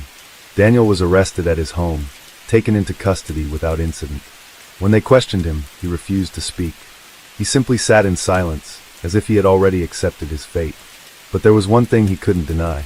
The DNA found on the evidence, the DNA that had never been conclusively matched to Jim Lawton, was a perfect match to Daniel Frazier. The real killer had finally been caught. The town of Shelton breathed a collective sigh of relief, but the scars of the past could never fully heal. Jim Lawton had lost 17 years of his life for a crime he hadn't committed. The Holloways had died without justice, and in the years since, 2 more victims had been added to the body count. Daniel Frazier was convicted of 4 murders and sentenced to life in prison without parole. But for some in Shelton, that wasn't enough. They had spent years believing in Jim's guilt, trusting that their town was safe, only to realize they had been wrong. It would take time for them to move forward, to learn to trust again. But for the first time in decades, there was closure. The past had finally caught up to its ghost, and Shelton could finally begin to heal. Case 6. The morning air was crisp, the kind that clung to the skin like a thin veil of frost. The sun barely pierced through the heavy clouds hanging low over Detroit, casting a gray shadow over the city. It was the kind of morning where time seemed suspended, and for those who lived on the fringes of society, it was just another day of survival. But for one man, it was the day his carefully constructed facade would begin to crumble. Richard "Rick" Calloway had always been a man of ambition. Born in 1974 in Grand Rapids, Michigan, he grew up in a working-class family, surrounded by the echoes of factory machinery and the scent of motor oil. His father worked long shifts at an auto plant, while his mother juggled multiple jobs to keep the family afloat. Rick, however, had no interest in following the path of hard labor. He craved more power, respect, and above all, wealth. By his early 20s, Rick had reinvented himself. No longer the son of a factory worker, he presented himself as a successful entrepreneur, the kind of man who could walk into a room and command attention. He wore tailored suits, drove expensive cars, and spoke with the confidence of someone who had built an empire. But beneath the polished exterior was a man who had long abandoned morality in pursuit of his desires. His business ventures were nothing more than elaborate schemes, real estate deals that never materialized, investment opportunities that drained people's savings, and shell companies designed to launder money. He thrived on deception, leaving a trail of financial ruin in his wake. Yet, for years, he remained untouchable. He was the kind of criminal who never left fingerprints, who operated in the shadows while appearing as a respectable member of society. That changed in 2008, when the financial crisis sent shockwaves through the economy. Rick had always been good at adapting, but this time he found himself cornered. Investors were demanding returns, banks were tightening regulations, and for the first time in his life, he was running out of options.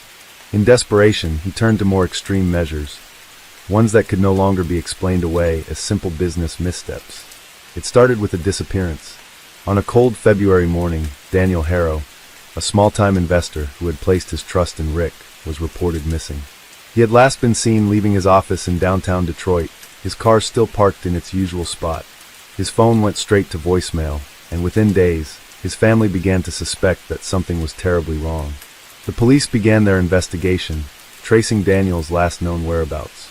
It wasn't long before his connection to Rick Calloway came to light. Daniel had been one of many who had invested heavily in one of Rick's latest ventures, a supposed development project in Ann Arbor that promised high returns. But as investigators dug deeper, they found no evidence that such a project existed. The more they searched, the more inconsistencies emerged. Rick's finances were a labyrinth of offshore accounts, dummy corporations, and falsified records. Yet, despite the growing suspicions, there was no concrete evidence tying him to Daniel's disappearance. That changed when a construction worker stumbled upon a shallow grave just outside of Lansing. Buried beneath layers of dirt and snow was Daniel's body, his hands bound, his face unrecognizable. The autopsy revealed blunt force trauma to the head, suggesting a violent end. But what caught investigators' attention was a small piece of fabric found near the body, one that matched the lining of a suit jacket frequently worn by Rick Calloway. As the case gained traction, more victims began to emerge. Investors who had lost everything, business partners who had been threatened into silence, and those who had once stood by Rick now came forward with chilling accounts of his manipulative tactics. Despite his attempts to maintain composure, the pressure was mounting. The authorities were closing in, and Rick found himself caught in a web of his own making. But the truth was far more sinister than anyone could have imagined. The walls were closing in, and Rick Calloway knew it. For years, he had played a game of deception, building fraudulent businesses, swindling investors, and laundering money through a carefully orchestrated network of shell corporations. But the discovery of Daniel Harrow's body had changed everything. Now, for the first time, Rick was facing a problem he couldn't manipulate his way out of. The Michigan State Police, in collaboration with the FBI, intensified their investigation. Rick's name was no longer whispered in backroom deals or spoken in hushed tones between victims. It was now plastered across news headlines. His once golden reputation as a financial mastermind was unraveling, thread by thread, exposing the rotten core beneath. Yet, in the face of scrutiny, Rick remained calm, at least on the surface. He continued to attend high-profile networking events, shaking hands and smiling for cameras, as if the growing accusations were mere inconveniences. But beneath the polished exterior, paranoia gnawed at him. He knew how these things worked. First, the media storm, then the quiet approach of investigators, and finally, the inevitable downfall. Rick wasn't planning on sticking around for the grand finale. The night of March 18, 2008, was bitterly cold, even by Michigan standards. A late-season snowstorm had blanketed the roads in a thick layer of ice, making travel treacherous. But that didn't stop Rick from executing his escape plan. He had always been a man who prided himself on being one step ahead, and now was no exception. Days before, he had liquidated what assets he could without drawing suspicion, transferring funds to offshore accounts in the Cayman Islands and Switzerland. He had sold his Detroit penthouse under an alias, stashed cash in multiple safety deposit boxes across the state, and secured a fake passport under the name Gregory Langston. All that was left was to disappear. Under the cover of darkness, Rick drove west, heading toward Chicago, where a private jet was waiting for him at a small, unregulated airstrip. He had planned everything down to the minute, avoiding major highways, switching vehicles halfway through the trip, and using burner phones to communicate with his contacts. He told himself he would be sipping expensive whiskey in Dubai by the end of the week, far beyond the reach of U.S. law enforcement. But Rick Calloway had underestimated two things: his own arrogance and the determination of those he had wronged. As Rick maneuvered his black Range Rover down a desolate stretch of road near the Michigan-Indiana border, a pair of headlights appeared in his rearview mirror. At first, he paid little attention, but when the car remained a constant presence, matching his speed, doubt began to creep into his mind. He accelerated, testing the vehicle behind him. It followed suit. A cold sweat formed at the back of his neck. His mind raced with possibilities. Was it law enforcement? A private investigator hired by one of his victims? Or something worse? Before he could formulate a plan, the pursuing car surged forward, cutting him off with precision. Tires screeched against ice as Rick swerved, narrowly avoiding a collision. His breath came in short, panicked bursts. This wasn't a random encounter. Someone had been waiting for him. And then the second car appeared. A dark SUV with tinted windows sped from the opposite direction, blocking his escape route. The road was too narrow for a U-turn, too slick for sudden movements. He was trapped. Rick's fingers trembled as he reached for the handgun hidden in his glove compartment. He wasn't a violent man by nature. He had always preferred manipulation over brute force, but he also wasn't naive. People like him didn't survive without insurance. The driver's door of the lead vehicle opened. A figure stepped out, dressed in all black, face obscured by the low light. Rick tightened his grip on the gun, willing himself to think clearly. He had two options, surrender or fight, and Rick Calloway had never been one to surrender. He threw open the car door and raised his weapon, prepared to fire. But before he could react, a gunshot echoed through the empty road. His body jerked violently as the bullet tore through his shoulder, sending him sprawling onto the icy pavement. His weapon clattered uselessly to the ground, just beyond his reach. Pain exploded in his arm, but panic overpowered the sensation. He tried to crawl backward, to push himself away from the approaching figure, but the ice beneath him made every movement agonizingly slow. Footsteps crunched against the snow, and then the second shot came. Rick Calloway's body was discovered 3 days later by a passing motorist who had stopped to inspect what appeared to be an abandoned vehicle. The crime scene was haunting, his body half buried in the snow, blood staining the white ground in stark contrast. His wounds told a story of precision, not chaos. The autopsy confirmed 2 gunshot wounds, one to the shoulder, one to the head. The execution-style killing left little doubt, that this was no random act of violence. This had been planned. Law enforcement scrambled to identify suspects. The timing of his death, just as investigators were closing in on his fraudulent empire, suggested multiple possibilities. Was it a former investor seeking revenge? A business associate silencing a loose end? Or had someone within his own inner circle betrayed him to protect themselves? Despite months of investigation, no arrests were made. Rick's past was littered with burned bridges, and those who had once feared him remained silent. The people he had deceived had little sympathy for his fate, and those who might have known the truth refused to speak. Eventually, the case grew cold. His estate was seized, his assets frozen, and the remnants of his empire crumbled into dust. His name became a footnote in Michigan's long history of financial crimes, a cautionary tale of a man who had flown too close to the sun, only to plummet into the abyss. But whispers persisted. Some believed that the truth was buried alongside Rick Calloway, lost in the endless web of deception he had spun. Others speculated that he had been eliminated by an underground syndicate, one that ensured its secrets remained secrets. And then, there were those who claimed that justice had simply found a different way to balance the scales. Because in the end, no matter how carefully Rick had planned his escape, the one thing he could never outrun was the consequences of his own sins. In the weeks following Rick Calloway's murder, investigators scrambled to untangle the web of deceit he had woven over decades. They combed through financial records, retraced his last known movements, and interrogated former associates. But every lead seemed to dissolve into dead ends. The crime scene itself had provided little in terms of physical evidence. The heavy snowfall had erased tire tracks and footprints, and the perpetrators had left no shell casings behind. The 2 bullets that ended Rick's life were clean, no markings, no traceable origin. Whoever had orchestrated his execution had done so with surgical precision. Despite their best efforts, law enforcement was left grasping at shadows, and as time passed, the case slowly faded from public consciousness. But behind closed doors, in dimly lit boardrooms and anonymous phone calls, the people who had once walked in Rick Calloway's world knew the truth. Because justice, in this case, had not been served by the law. It had been delivered by those who had suffered in silence for too long. To understand why Rick Calloway met such a brutal end, one had to look back at the years leading up to that fateful night on the Michigan-Indiana border. Born into a modest family in Grand Rapids, Rick had always possessed an insatiable hunger for power. He was intelligent, charismatic, and unrelenting in his pursuit of success. But he lacked one crucial quality: integrity. In the 1990s, he began his career as a financial consultant, quickly making a name for himself in Michigan's elite circles. He exuded confidence, the kind that made people trust him without question. By the early 2000s, he had built a financial empire, operating under a series of companies that promised high returns on investments. But beneath the polished facade, Rick's empire was nothing more than an elaborate illusion. His firms existed primarily to funnel money through a complex network of shell corporations, hiding the true extent of his fraudulent activities.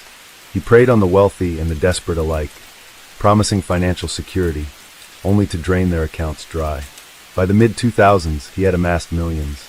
But every con has an expiration date, and Rick's was rapidly approaching.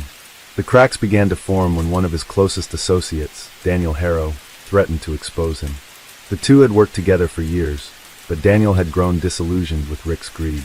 When Daniel confronted him, threatening to take evidence to the authorities, he made the fatal mistake of underestimating how far Rick was willing to go to protect himself. Days later, Daniel Harrow disappeared. His body was found in the basement of an abandoned Detroit warehouse 6 months later, bound and lifeless. His death officially ruled a homicide. Though no one could prove it, everyone in Rick's circle knew who was responsible. And that was the beginning of the end. By 2007, whispers of Rick Calloway's crimes had begun to spread beyond his inner circle.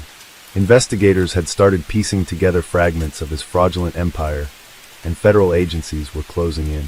At the same time, a different kind of justice was brewing. Among those Rick had deceived were some of the most powerful and dangerous figures in the underbelly of Michigan's financial and criminal world. They were men and women who had trusted him with their money, their secrets, and their futures, only to be betrayed.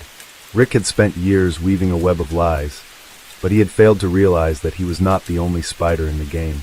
Some of his former clients were not the kind to file lawsuits or press charges. They operated outside the law, enforcing their own version of justice, one that did not involve trials or sentencing.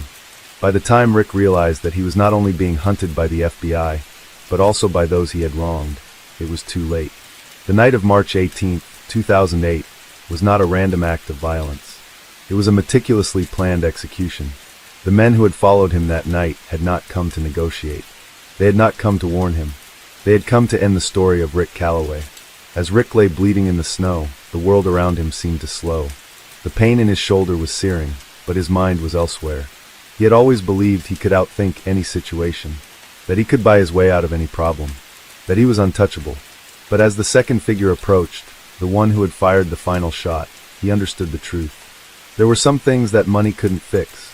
The muzzle of the gun hovered over him for a moment, as if to grant him a fleeting second of realization. Then the trigger was pulled. The shot echoed through the empty road. And just like that, Rick Calloway, the man who had spent his life climbing to the top by stepping on others, was no more. For weeks, investigators pursued leads, determined to bring Rick's killers to justice. But the deeper they dug, the more they realized how difficult that would be. Surveillance footage from nearby highways was inconclusive. The few witnesses who had seen vehicles that night provided conflicting descriptions, and those who might have had answers, the very people Rick had deceived, remained silent. It was a crime without a trace, committed by ghosts who had no interest in being found. And so, as the months passed, the case grew colder. Rick Calloway's name faded from headlines. His estate was liquidated, his empire dismantled. His death became little more than a cautionary tale, a story whispered among those who understood the true nature of power and deception. Some say that justice had been served in a way the legal system never could have. Others argue that his killers were no better than him, that murder is never justified, no matter the sins of the victim. But one thing remains certain. Rick Calloway was a man who spent his life building a castle made of lies. And in the end, it crumbled beneath him, as it always was bound to. Case 7. In the quiet city of Namyangju, South Korea, nestled amidst the serene landscapes of Gyeonggi Province, life moved at a tranquil pace. The year was 2010, and the community prided itself on its low crime rates and close-knit neighborhoods. However, beneath this veneer of peace, a chilling crime would soon unfold, shattering the town's sense of security. On November 17, 2010, Mrs. Lee, a 69-year-old resident of a newly constructed apartment complex, was found brutally murdered in her home. Her husband, Mr. Park, discovered her lifeless body upon returning from an early morning golf session. Mrs. Lee had been stabbed multiple times, with the fatal wound severing her carotid artery. The nature of the crime was both violent and perplexing, especially given the high security measures of their residence. The apartment complex, recently completed, boasted state-of-the-art security systems. Access was tightly controlled, with electronic logs recording every entry and exit. Yet, despite these precautions, there were no signs of forced entry, and the security logs showed no unauthorized access during the time frame of the murder. This led investigators to a daunting question. How could such a heinous act occur in a seemingly impenetrable environment? Mrs. Lee was well regarded in the community. She was active in local social circles, often attending gatherings at the community center for the elderly. Her routine was predictable, and she maintained regular contact with friends and family. On the morning of her death, she had spoken with a friend about attending a meeting at the center, indicating no distress or unusual behavior. The investigation began with a thorough examination of the crime scene. Forensic teams scoured the apartment for evidence, but the meticulous nature of the crime left little to uncover. There were no fingerprints, no DNA traces, and no signs of a struggle. The weapon used was not found at the scene, and nothing appeared to be stolen, ruling out robbery as a motive. Given the lack of physical evidence, detectives turned their attention to the building's security footage. Hours of video were analyzed, but no suspicious individuals were observed entering or leaving the premises during the critical time window. The residents were interviewed, but none reported seeing or hearing anything unusual. The case quickly became a classic locked-room mystery, baffling both law enforcement and the public. As days turned into weeks, the pressure mounted on the investigative team. The media dubbed the case the Namyangju locked-room murder, and speculation ran rampant. Theories ranged from a professional assassin to supernatural involvement, but without concrete evidence, they remained mere conjecture. In an effort to uncover any possible leads, investigators delved into Mrs. Lee's personal life. They examined her relationships, financial records, and any potential conflicts. However, Mrs. Lee's history revealed no enemies or disputes that could suggest a motive for such a violent act. Her life appeared to be as unblemished as her public persona. Attention then shifted to Mr. Park. As the spouse and the individual who discovered the body, he was subjected to intense scrutiny. His alibi of being at a golf session was corroborated by multiple witnesses, and there was no evidence linking him to the crime. Moreover, those who knew the couple attested to their harmonious relationship, further diminishing the likelihood of his involvement. With traditional avenues exhausted, the investigative team considered more unconventional possibilities. Could the perpetrator have had intimate knowledge of the building's security systems? This line of inquiry led them to question the construction and security personnel involved in the apartment complex. Background checks and interviews were conducted, but once again, no viable suspects emerged. The lack of progress took its toll on the community. Residents, once confident in their safety, began to feel a pervasive sense of unease. Neighborhood meetings were held, and private security measures were increased. The unsolved nature of the crime cast a long shadow over Namyangju, altering the fabric of daily life. As the first anniversary of Mrs. Lee's death approached, the case remained unsolved. The file was relegated to the cold case unit, with detectives revisiting it periodically in the hope that new evidence or technological advancements might one day provide answers. The Namyangju locked room murder became a somber chapter in the city's history, a reminder of the fragility of perceived safety and the mysteries that can lurk behind closed doors. In the years following the tragic death of Mrs. Lee, the Namyangju locked room murder continued to haunt both the community and the law enforcement agencies involved.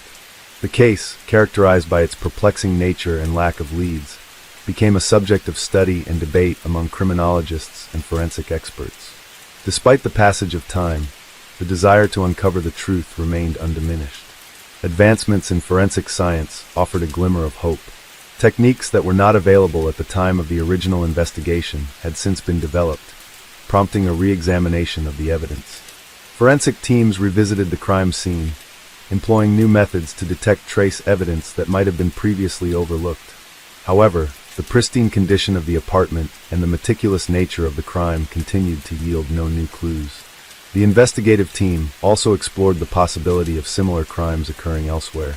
They scoured national and international crime databases, looking for patterns or modus operandi that matched the Namyangju case. While a few cases bore superficial similarities, none provided the breakthrough needed to solve Mrs. Lee's murder. Psychological profilers were consulted to construct a potential profile of the killer. Years passed, yet the Namyangju locked room murder remained an enigma. Investigators, forensic experts, and even amateur sleuths continued to dissect the case, but no definitive answers emerged. Every detail of Mrs. Lee's life had been examined under a microscope. Her habits, finances, friendships, and even the smallest disputes, yet nothing suggested why she had been targeted. By 2015, the case was considered a cold case, though it was never officially closed. The murder had become a ghost story whispered through Namyangju, a cautionary tale that reminded residents of how even the safest places could harbor darkness. Families who had lived in the apartment complex since its construction still shuddered at the memory of that fateful November morning. Some moved away, unable to shake the feeling that something sinister had gone unnoticed, that the murderer could still be lurking among them. But time has a way of unraveling even the most tangled mysteries. In late 2016, a breakthrough emerged, not from the evidence at the crime scene, but from an unexpected source. A low-level cybercriminal, apprehended in Seoul for credit card fraud, made an offhand remark during interrogation that caught the attention of the police. The suspect, a man named Choi Sung-hwan, claimed he had once been acquainted with a man who knew how to get into places without being seen. This acquaintance, he said, had bragged about committing a perfect crime in Namyangju years earlier. At first, investigators dismissed the claim. It sounded like drunken bravado, the kind of idle talk criminals often exchanged in bars or online forums. But when pressed for more details, Choi mentioned something chilling. His acquaintance had specifically referenced an apartment with tight security, no forced entry, and no noise. This detail matched Mrs. Lee's case too perfectly to be ignored. Authorities began tracing Choi's connections, searching for anyone who fit the description of a person capable of bypassing high-tech security systems. They combed through records of individuals with expertise in surveillance technology, locksmithing, and cyber intrusion. One name stood out: Eugene Suk. Eugene Suk was an elusive figure. A former security consultant, he had worked for multiple companies designing access control systems for high-rise apartments and corporate offices. His knowledge of security flaws made him highly sought after, but it also made him dangerous. You had disappeared from the corporate world in 2011, shortly after Mrs. Lee's murder. Investigators learned that he had been dismissed from his last job after an internal audit revealed irregularities in security system modifications. He had been accused of secretly installing backdoor access points into apartment security networks, a charge he vehemently denied at the time. But the timing of his departure now seemed too coincidental. Further digging revealed that you had not vanished entirely. He had simply slipped into the underbelly of Seoul's criminal network, offering his skills to those who could pay. His expertise in bypassing high-security locks and electronic access systems made him invaluable to certain groups: burglars, corporate spies, and even private clients looking to bypass security measures for personal reasons. Was it possible that you had used his knowledge to gain access to Mrs. Lee's apartment? And if so, why had he targeted her? Investigators traced Yu's digital footprint, monitoring financial records, online activities, and old employment records. A startling discovery soon surfaced. You had been involved in the installation of the very security system used in Mrs. Lee's apartment complex. Though he had left the company before its completion, his fingerprints were all over the project's initial design. Had he built a backdoor into the system? To answer this question, cybercrime units re-examined the security logs from 2010. The original investigation had found no unauthorized entries during the murder window, but now, with better forensic tools, analysts detected something subtle: an anomaly in the system's access records. A specific keycard entry had been logged, but only for a fraction of a second before being erased. The deletion was nearly imperceptible, hidden beneath layers of system logs, but it was there. Someone had accessed Mrs. Lee's apartment, then removed the evidence of their entry. And the method used to conceal this activity matched techniques known to be used by Eugene Suk. It was the first real evidence in 6 years that Mrs. Lee's death had not been random. It had been carefully planned. With this new lead, authorities began tracking Yu's whereabouts. He had become more reclusive over the years, rarely using his real name and avoiding digital transactions. But eventually, surveillance teams picked up traces of him in Busan, where he was rumored to be working under a fake identity. A sting operation was set in motion. Undercover agents posed as potential clients, seeking Yu's services for a high-security job. After weeks of careful setup, the trap was sprung. Yu arrived at a designated meeting place, expecting a business transaction. Instead, he was met with plainclothes officers who took him into custody before he could escape. Under interrogation, Yu denied any involvement in Mrs. Lee's murder. He admitted to bypassing security systems for private clients, but insisted he had never committed violent crimes. When presented with the evidence, the erased entry logs, his connection to the apartment complex, and Choi Sung-hwan's statement, he remained silent for hours. Finally, after nearly 36 hours in custody, he made a chilling confession. "I never meant for her to die," he said. The room fell silent. Investigators leaned forward, watching as Eugene Suk, the man who had spent years slipping through security systems like a ghost, finally lowered his head.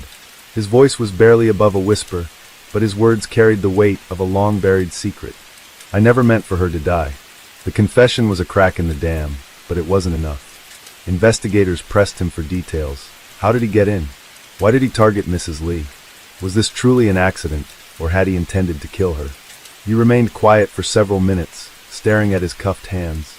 Then, as if resigning himself to the inevitable, he exhaled sharply and began to speak. "You claimed that he had been hired by an anonymous client to break into Mrs. Lee's apartment on the night of November 4th, 2010. His job was simple: gain access, retrieve a specific item, and leave no trace. He refused to disclose who had hired him, insisting he didn't know the full details.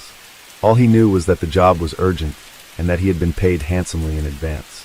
Using a backdoor exploit he had built into the security system years earlier, you entered the apartment undetected. He had planned the entry meticulously, waiting until the early hours when Mrs. Lee was likely asleep. The blue glow of the city filtered through the apartment windows as he moved through the space, searching for the object his client wanted.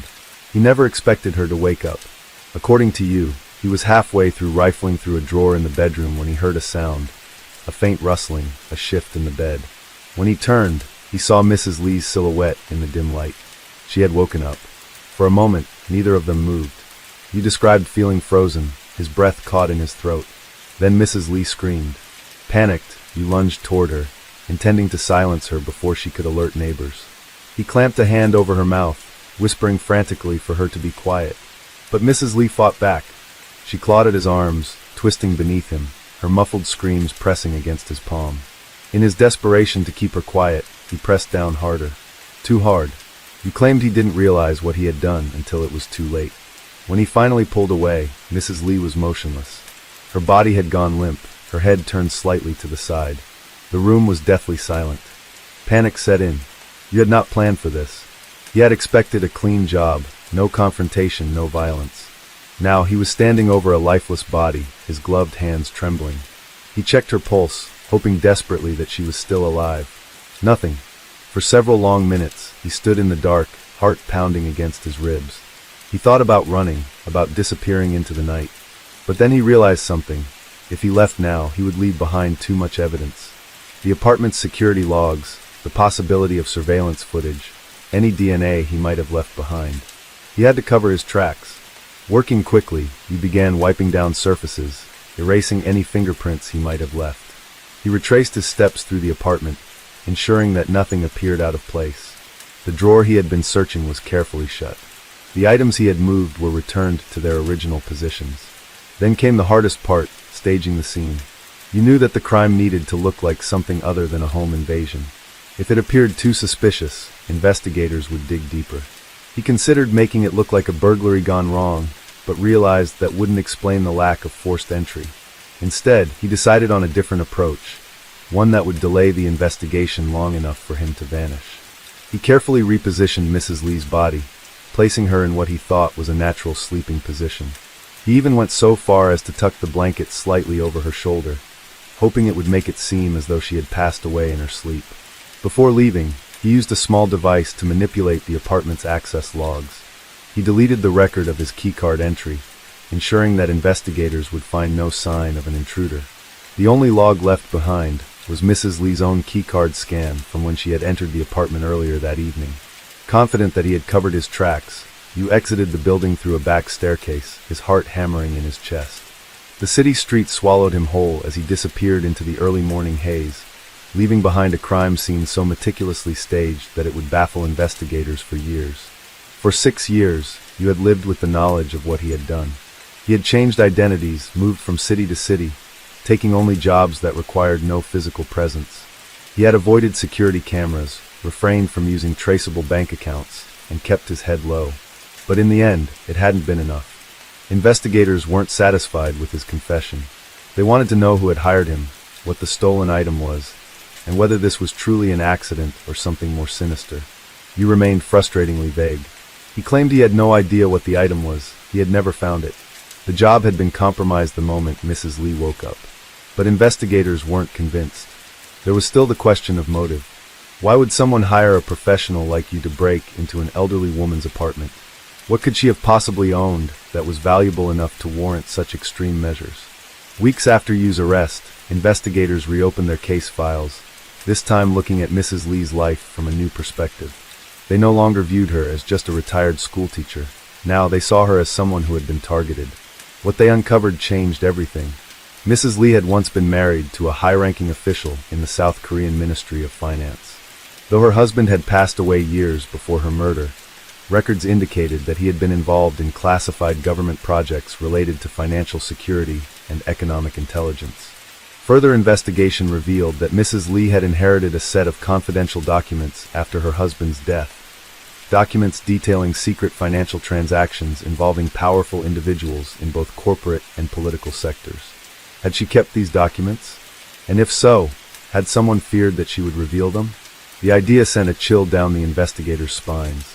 If true, it meant that Mrs. Lee's death had not been a random break-in gone wrong. It had been a deliberate act, a silencing. Eugene Suk had been nothing more than a pawn in a larger game, a hired tool used to retrieve something that someone desperately wanted to keep hidden.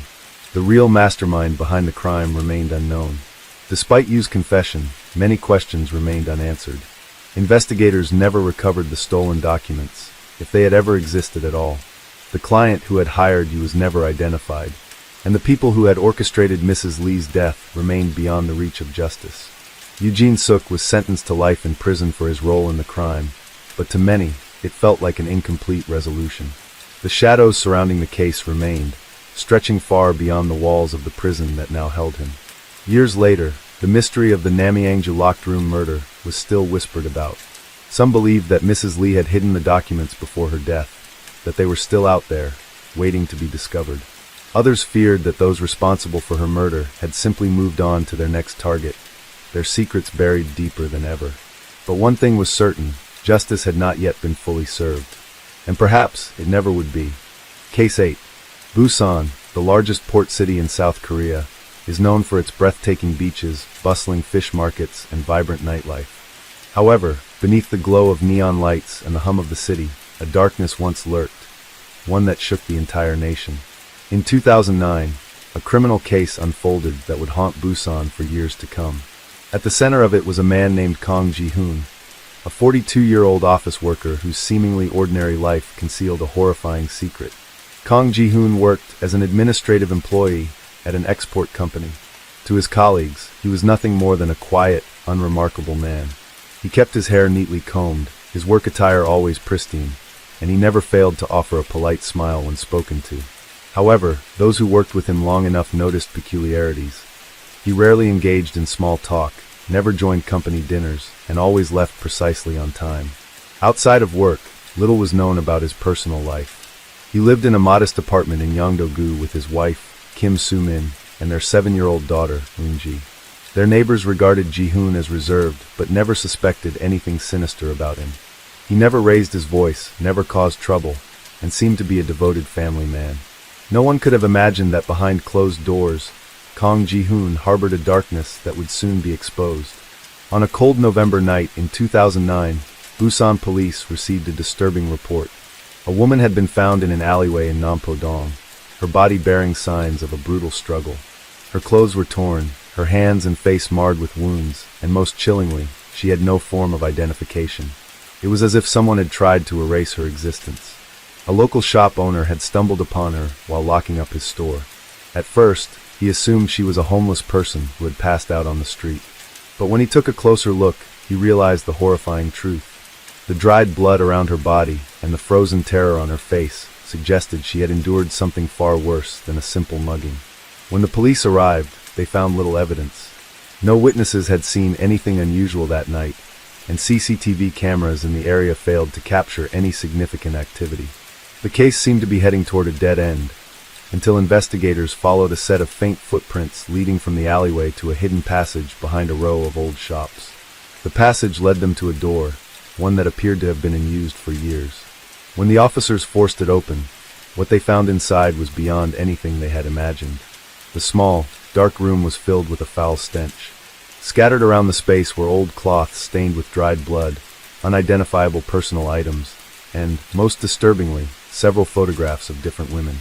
A deeper investigation into the items revealed a shocking connection. Each woman in the photos had been reported missing in recent years. They had all vanished near areas where Kang Ji-hoon had either lived or worked. Slowly but surely, all the evidence began pointing to the quiet office worker who had gone unnoticed for far too long. With mounting suspicions, the police placed Ji-hoon under surveillance. His movements were methodical, almost rehearsed. He stuck to a rigid routine, making no deviation from his daily schedule. But as investigators dug deeper, they found disturbing inconsistencies.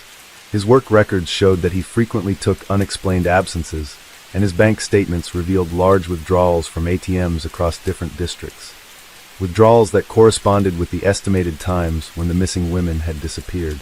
Soon, authorities had gathered enough evidence to confront him. A warrant was issued for his arrest, and the police prepared to bring him in for questioning. But just as they were closing in, something unexpected happened. Kang Ji-hoon vanished. His wife, Kim Soo-min, told officers that he had left for work as usual but never returned home. Security footage from their apartment complex showed him walking out the front door in his usual attire, carrying a small black duffel bag. That was the last time anyone saw him. Investigators scoured Busan, searching for any trace of the missing man. They interrogated his colleagues, combed through CCTV footage, and even placed his face on national news, hoping someone might recognize him. But Ji-hoon had seemingly disappeared without a trace. Speculation ran wild. Some believed he had fled the country, using a fake identity to board a ship out of Busan's port. Others thought he was hiding within the city itself, lurking in the shadows, waiting for the right moment to re-emerge. Whatever the case, one thing was certain: Kang Ji-hoon, the man with two faces, had left a permanent stain on Busan's history. As the days passed, the mystery surrounding Kang Ji-hoon's disappearance deepened. Busan authorities expanded their search efforts, tracing every possible lead that could hint at his whereabouts. Airports and seaports were put on high alert. His face was plastered across news channels, and his bank accounts were frozen to prevent him from accessing any funds. Yet, despite the full force of law enforcement hunting for him, Ji-hoon remained a ghost. Investigators turned their attention to his past, hoping to uncover something, anything, that could explain how an unassuming office worker could lead such a double life. They discovered that Ji-hoon had grown up in a strict household in the city of Daegu, where discipline was valued above all else. His father, a retired military officer, ruled the house with an iron fist, enforcing rigid rules that left little room for affection.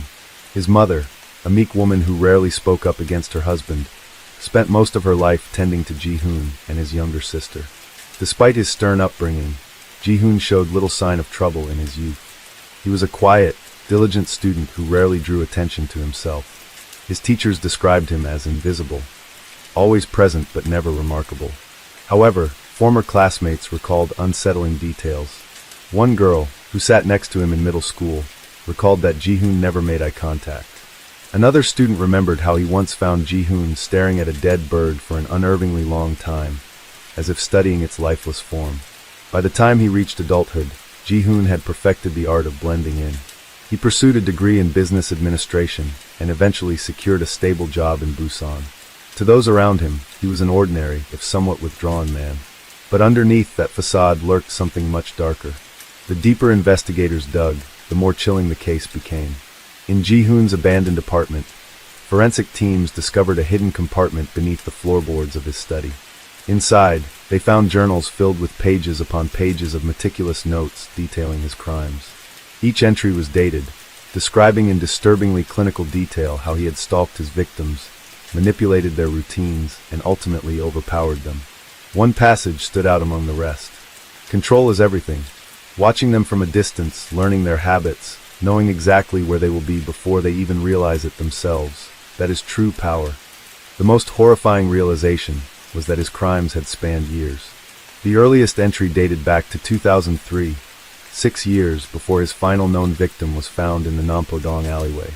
This meant that the number of missing persons linked to him could be far greater than initially suspected. With this new evidence, law enforcement had no choice but to declare Kang Ji-hoon one of the most dangerous fugitives in South Korean history. Nationwide alerts were issued, and the media dubbed him the Shadow of Busan, a name that sent chills down the spines of citizens across the country. Parents began keeping their children indoors, women took extra precautions when walking home at night, and even seasoned officers admitted that this case was unlike anything they had ever encountered. Then, months after his disappearance, an unexpected lead surfaced. A surveillance camera outside a convenience store in Gyeongju, a city several hours from Busan, captured a man who bore a striking resemblance to Ji-hoon.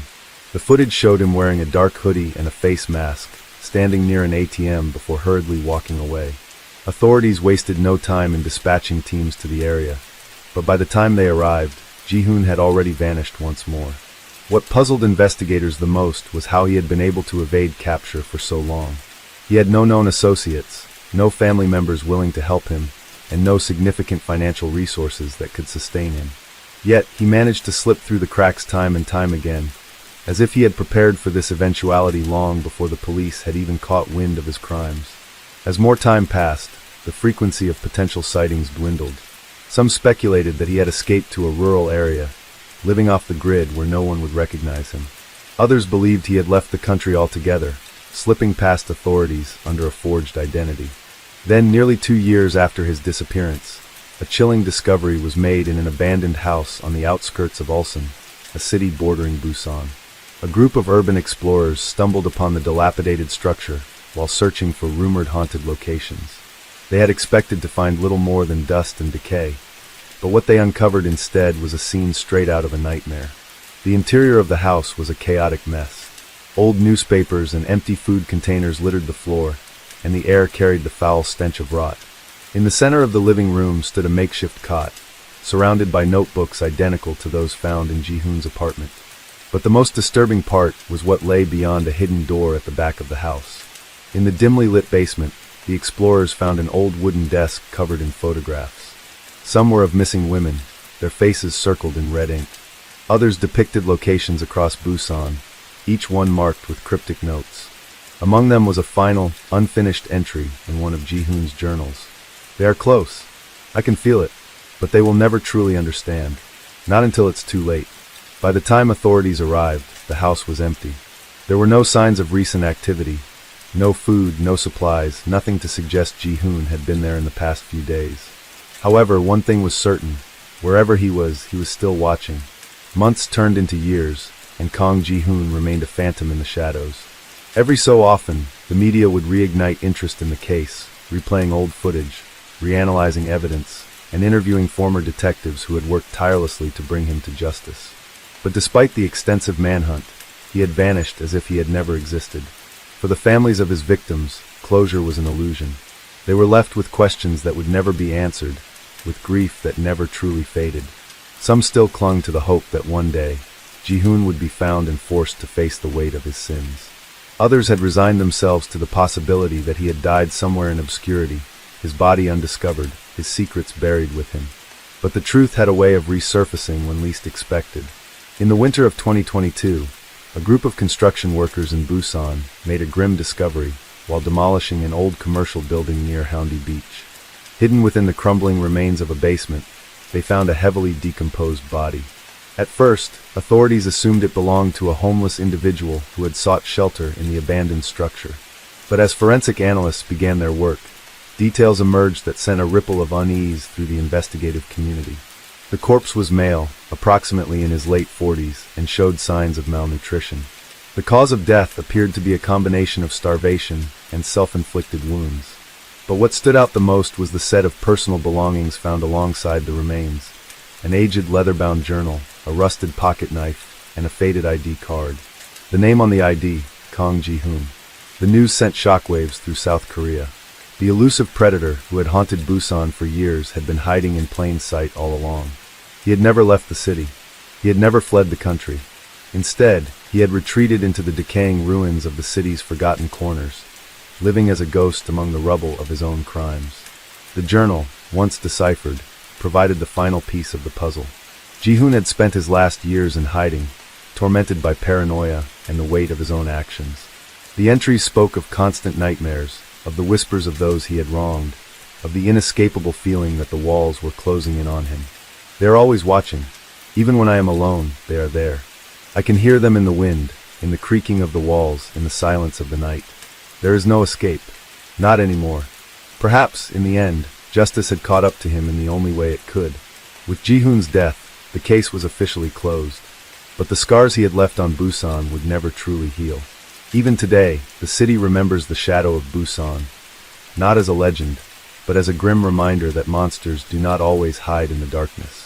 Sometimes they walk among us unnoticed until it is too late, and sometimes they become prisoners of their own demons, their own sins consuming them in the silence of their final moments.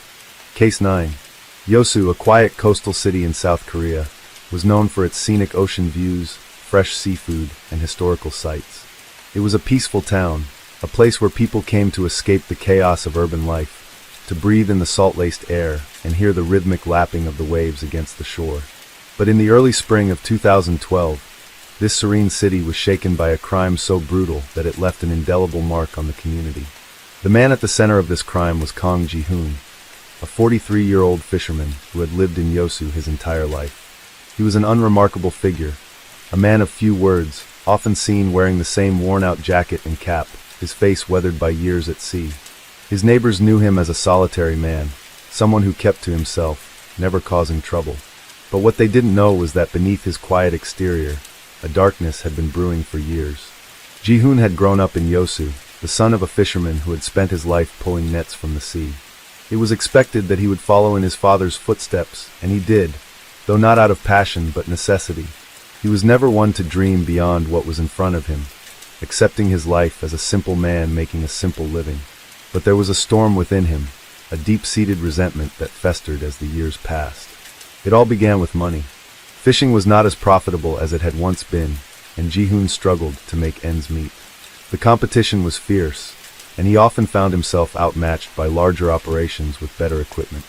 Over time, his bitterness grew, directed at the tourists who flooded the docks, at the young entrepreneurs who opened flashy seafood restaurants, and most of all, at those who had what he did not: stability, wealth, respect. But the breaking point came in the winter of 2011. Ji-hoon had been drinking heavily, drowning his frustration in cheap soju at a small bar near the port. It was there that he overheard a conversation that would change everything. A group of local businessmen were discussing an upcoming investment, a land deal near the waterfront that promised to bring in millions. They spoke freely, unaware that a desperate man was listening intently, absorbing every word. Ji-hoon saw an opportunity. If he could get his hands on that money, he could leave Yosu forever, start anew somewhere far away. The idea took root in his mind, growing into an obsession. Over the next few months, he watched, he planned, and he waited. On the night of March 17, 2012, the crime unfolded. Ji-hoon had followed one of the businessmen, a 56-year-old named Choi Min-suk, who was known for his real estate dealings. Choi was a family man, well respected in the community, and had built his fortune through years of careful investment. That evening, he had been at a private gathering at a friend's house, celebrating a successful deal. When he left around midnight, he had no idea that Ji-hoon was trailing him through the dimly lit streets of Yosu. What happened next was both calculated and frenzied.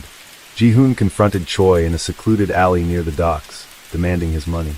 But Choi had nothing on him except his wallet and a few credit cards. The situation escalated, turning violent in a matter of seconds. Ji-hoon, overwhelmed by years of frustration and anger, struck Choi repeatedly, his hands shaking with adrenaline.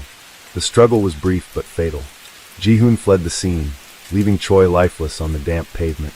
But he had made mistakes, ones that would quickly lead investigators straight to him. The body of Choi Min-suk was discovered early the next morning by a street vendor, setting up his cart near the docks. The moment he saw the lifeless figure slumped against the damp alley wall, his breath caught in his throat.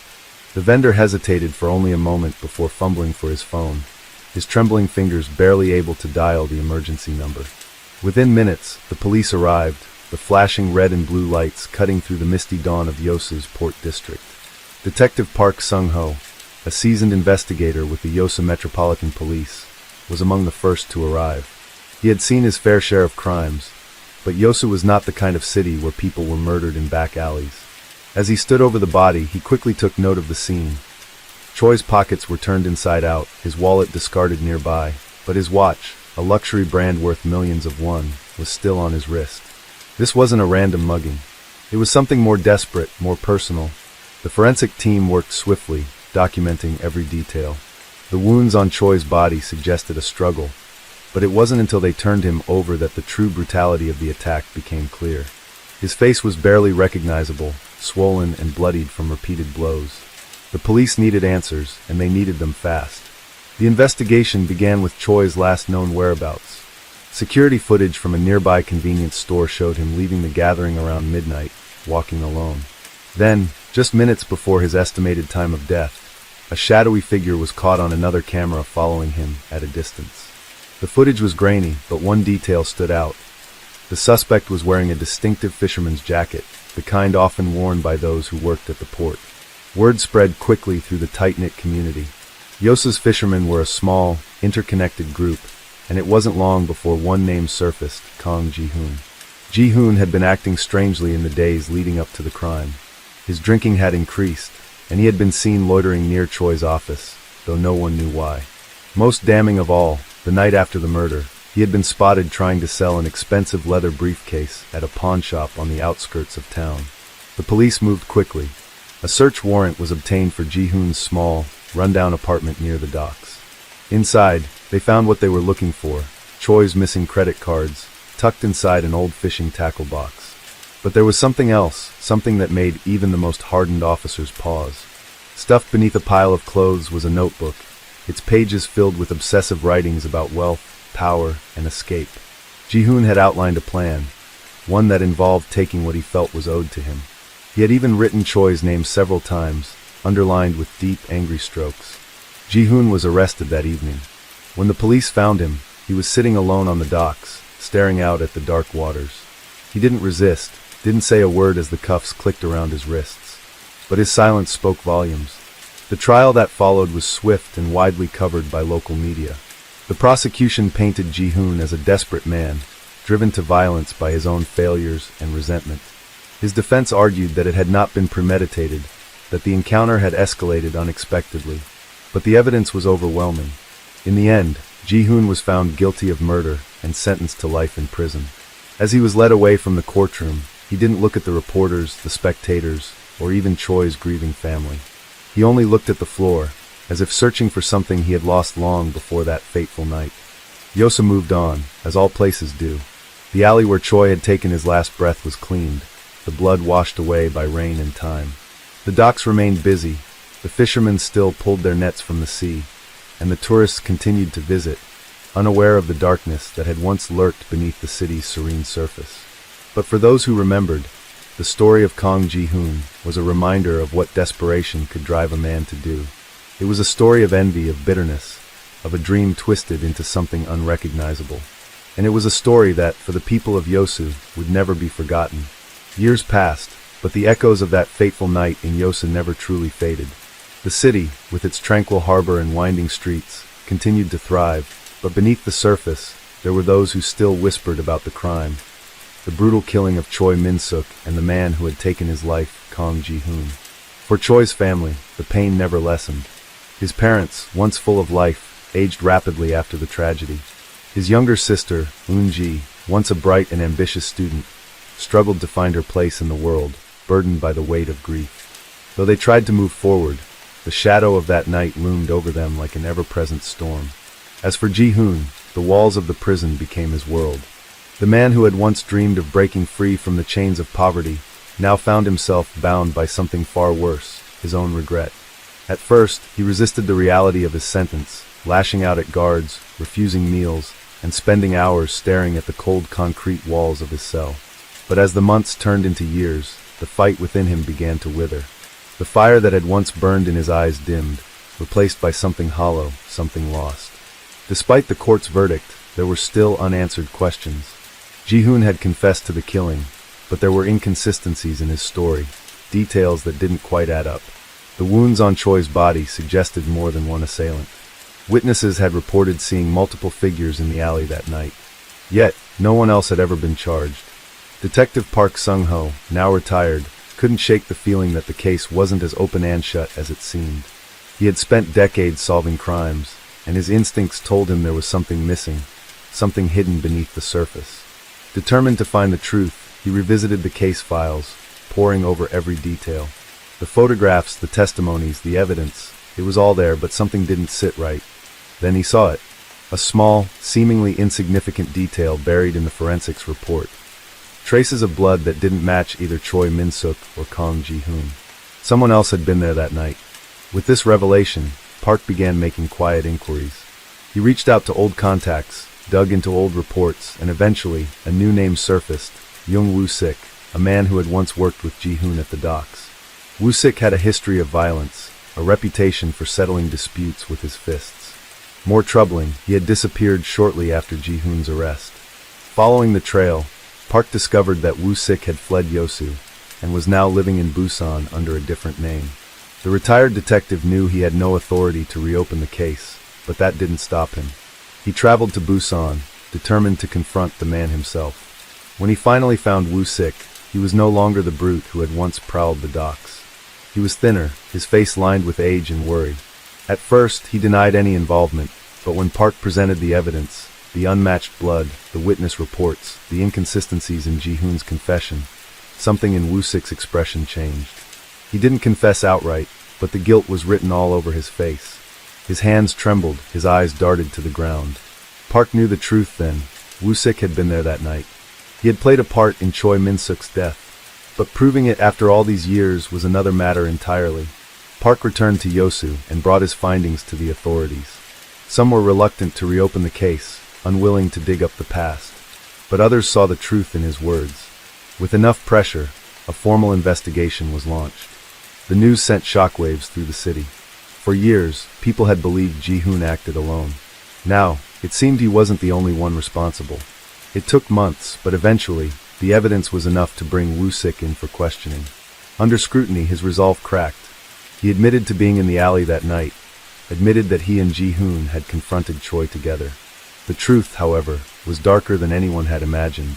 Ji-hoon had never intended to kill Choi. He had only wanted to scare him, to take what he believed was his due. But Woo-sik had other plans. He was the one who had struck the fatal blows. He was the one who had ensured Choi would never leave that alley alive. Ji-hoon, overwhelmed with guilt, had taken full responsibility, believing it was his punishment for his greed and desperation. With Woo-sik's confession, the case was finally complete. He was arrested, tried, and sentenced, his fate sealed just as Ji-hoon's had been years before. For Ji-hoon, the revelation came too late. By the time he learned that the truth had finally come to light, his spirit was already broken. He had spent too many years locked away, believing himself to be a monster. Even though justice had been served, it didn't undo the years he had lost, the life that had been stripped away. In the end, he was granted a chance at parole. But when the day came for his release, he hesitated. The world outside had moved on, changed beyond recognition. The city he once knew was no longer his home. And so he made a choice. Instead of leaving, he remained within the prison walls, choosing the life he had come to know over the uncertainty of freedom. Yosu, meanwhile, moved on. The city washed away its past like the tide, erasing footprints in the sand. But for those who had lived through it, for those who had known the pain and the loss, the story of that night remained. A cautionary tale of desperation, greed, and the long shadow of justice. Some wounds, after all, never truly heal. Case 10. In the quiet town of Wakefield, nestled in West Yorkshire, life moved at a steady pace. The old streets, lined with historic buildings and local shops, bore the weight of centuries. To outsiders, it seemed like a place untouched by the turbulence of the world, a town where crime was an occasional ripple in an otherwise calm sea. But beneath that veneer of normalcy, there were always shadows lurking, secrets that would one day surface. One such secret belonged to a man named Raymond Ray Holloway. Born in 1972, Ray was the kind of man people barely noticed. He worked as a mechanic in a small garage on the outskirts of town, fixing cars that had seen better days. With a wiry frame, thinning hair, and tired blue eyes, he looked older than his years. He lived alone in a small flat, spent his evenings at the same dimly lit pub, and never caused trouble. But those who knew him well, or at least those who had taken the time to look a little closer, understood that Ray Holloway was not like everyone else. There was something off about him, something lurking beneath the surface. As a child, he had been quiet, almost unnervingly so. Teachers described him as withdrawn, uninterested in making friends. His mother, a single parent struggling to make ends meet, worked long hours and had little time for her son. His father had disappeared before he was born, and Ray grew up without knowing what a family should feel like. By the time he reached his teenage years, he had developed a habit of collecting things. At first, it was small objects, coins, trinkets, discarded watches. But as he grew older, his collection changed. He became obsessed with newspaper clippings about disappearances, unsolved crimes, and dark mysteries that had haunted Yorkshire over the decades. He would cut out articles and store them neatly in binders, reading them over and over as if searching for a connection. To most, he was just another quiet man leading an unremarkable life. But beneath that unremarkable exterior was a mind that had long since crossed a line. The first incident tied to Ray Holloway took place on a cold November night in 2005. A young woman named Allison Carter, 23 years old, disappeared after leaving a local cafe. CCTV footage captured her walking towards her car, but she never made it home. Her vehicle was later found abandoned near a stretch of woodland, its doors unlocked, her belongings untouched inside. There were no signs of a struggle, no indications of a robbery. It was as if she had simply vanished. The case baffled investigators. Allison had no known enemies, no history of trouble. Her family was devastated, the community shaken. Searches were conducted, missing posters were plastered across town, but weeks turned into months, and no trace of her was found. Ray Holloway was never questioned. He had no ties to Allison, no reason to be considered a suspect. Over the next few years, similar cases surfaced. Young women, all with no apparent connection to each other, vanishing without a trace. The pattern was subtle enough that the disappearances were not immediately linked. Some were written off as runaways, others as unfortunate victims of random crimes. But there was one detail investigators failed to notice, one thread that connected them all. Each of the missing women had, at some point, been seen in the same part of town where Ray Holloway's garage was located. Some had come in for repairs, others had passed by on their way to nearby shops. And each case had occurred on nights when Ray was known to be working late. It wasn't until 2011, when a routine maintenance worker at an abandoned warehouse stumbled upon something buried beneath the floorboards, that the truth began to unravel. What he found was a collection of clothing, items that had once belonged to the missing women. Dresses, scarves, even shoes. Some were neatly folded, others packed away as if stored for safekeeping. But the most disturbing discovery was what lay beneath them. Fragments of bone, some wrapped in cloth, some left bare, all carefully hidden away as if they were never meant to be found. The site was immediately sealed off, forensic teams brought in. DNA testing confirmed what many had feared. The remains belonged to Allison Carter and 2 other missing women. The investigation that followed was unlike anything Wakefield had seen before. A pattern emerged, a dark and twisted reality that had been lurking beneath the town's quiet surface for years. And at the center of it all was Ray Holloway. The discovery of the remains sent shockwaves through Wakefield. A town that had once prided itself on its relative quiet now found itself at the center of a macabre investigation. The streets buzzed with fear. The newspapers ran headlines that grew more sensational by the day, and residents who had once walked home at night without a second thought now locked their doors early. Forensic teams worked tirelessly to comb through the abandoned warehouse, uncovering more fragments of evidence. Traces of blood embedded in the wooden beams, strands of hair caught in the cracks of the floor, and most disturbingly, a notebook filled with crude sketches of faceless figures. Some were crossed out, others had dates written beneath them. The police knew they had stumbled upon something far bigger than they had anticipated. What had initially been thought of as isolated disappearances were now inextricably linked to something far darker. A hidden pattern of predation that had spanned years, possibly decades. Investigators began reconstructing a timeline, tracing the movements of the missing women, mapping their last known locations. And with each thread they pulled, the same name surfaced time and time again, Ray Holloway. At first, it was circumstantial. He had worked late on the nights of several disappearances. His garage was located near areas where some of the victims had last been seen. But as investigators dug deeper into his past, they found more unsettling connections. Ray had once lived in a rental flat above the very warehouse where the remains had been found. Though he had moved out years prior, old lease agreements placed him there at the same time Allison Carter had vanished. Further inquiries revealed that the property owner had complained about the strange smells coming from his unit, though at the time, it had been dismissed as poor hygiene. More troubling still was what detectives found inside his garage. Behind the neatly stacked toolboxes and rows of half-repaired vehicles, officers discovered a hidden compartment in the back of his storage room.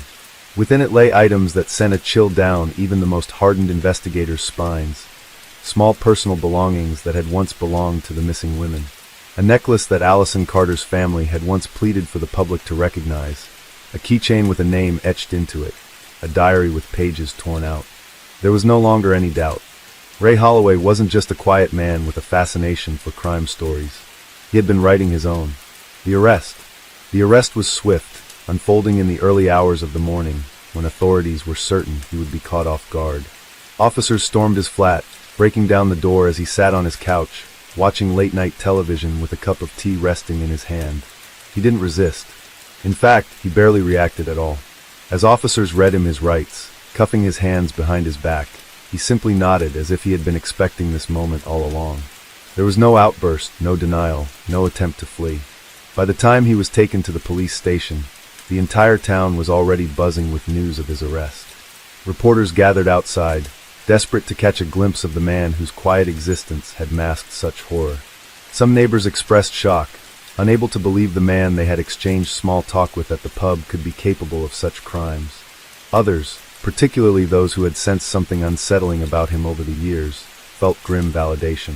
But the most horrifying revelations were yet to come. For hours, investigators questioned Ray Holloway.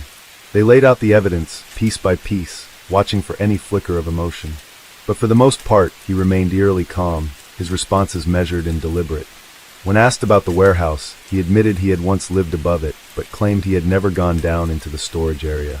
When confronted with the recovered belongings, he shrugged and said they could have belonged to anyone.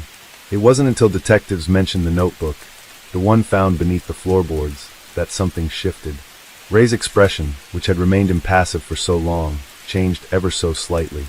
A flicker of something unreadable crossed his face. "That was mine," he admitted. It was the first real confirmation they had.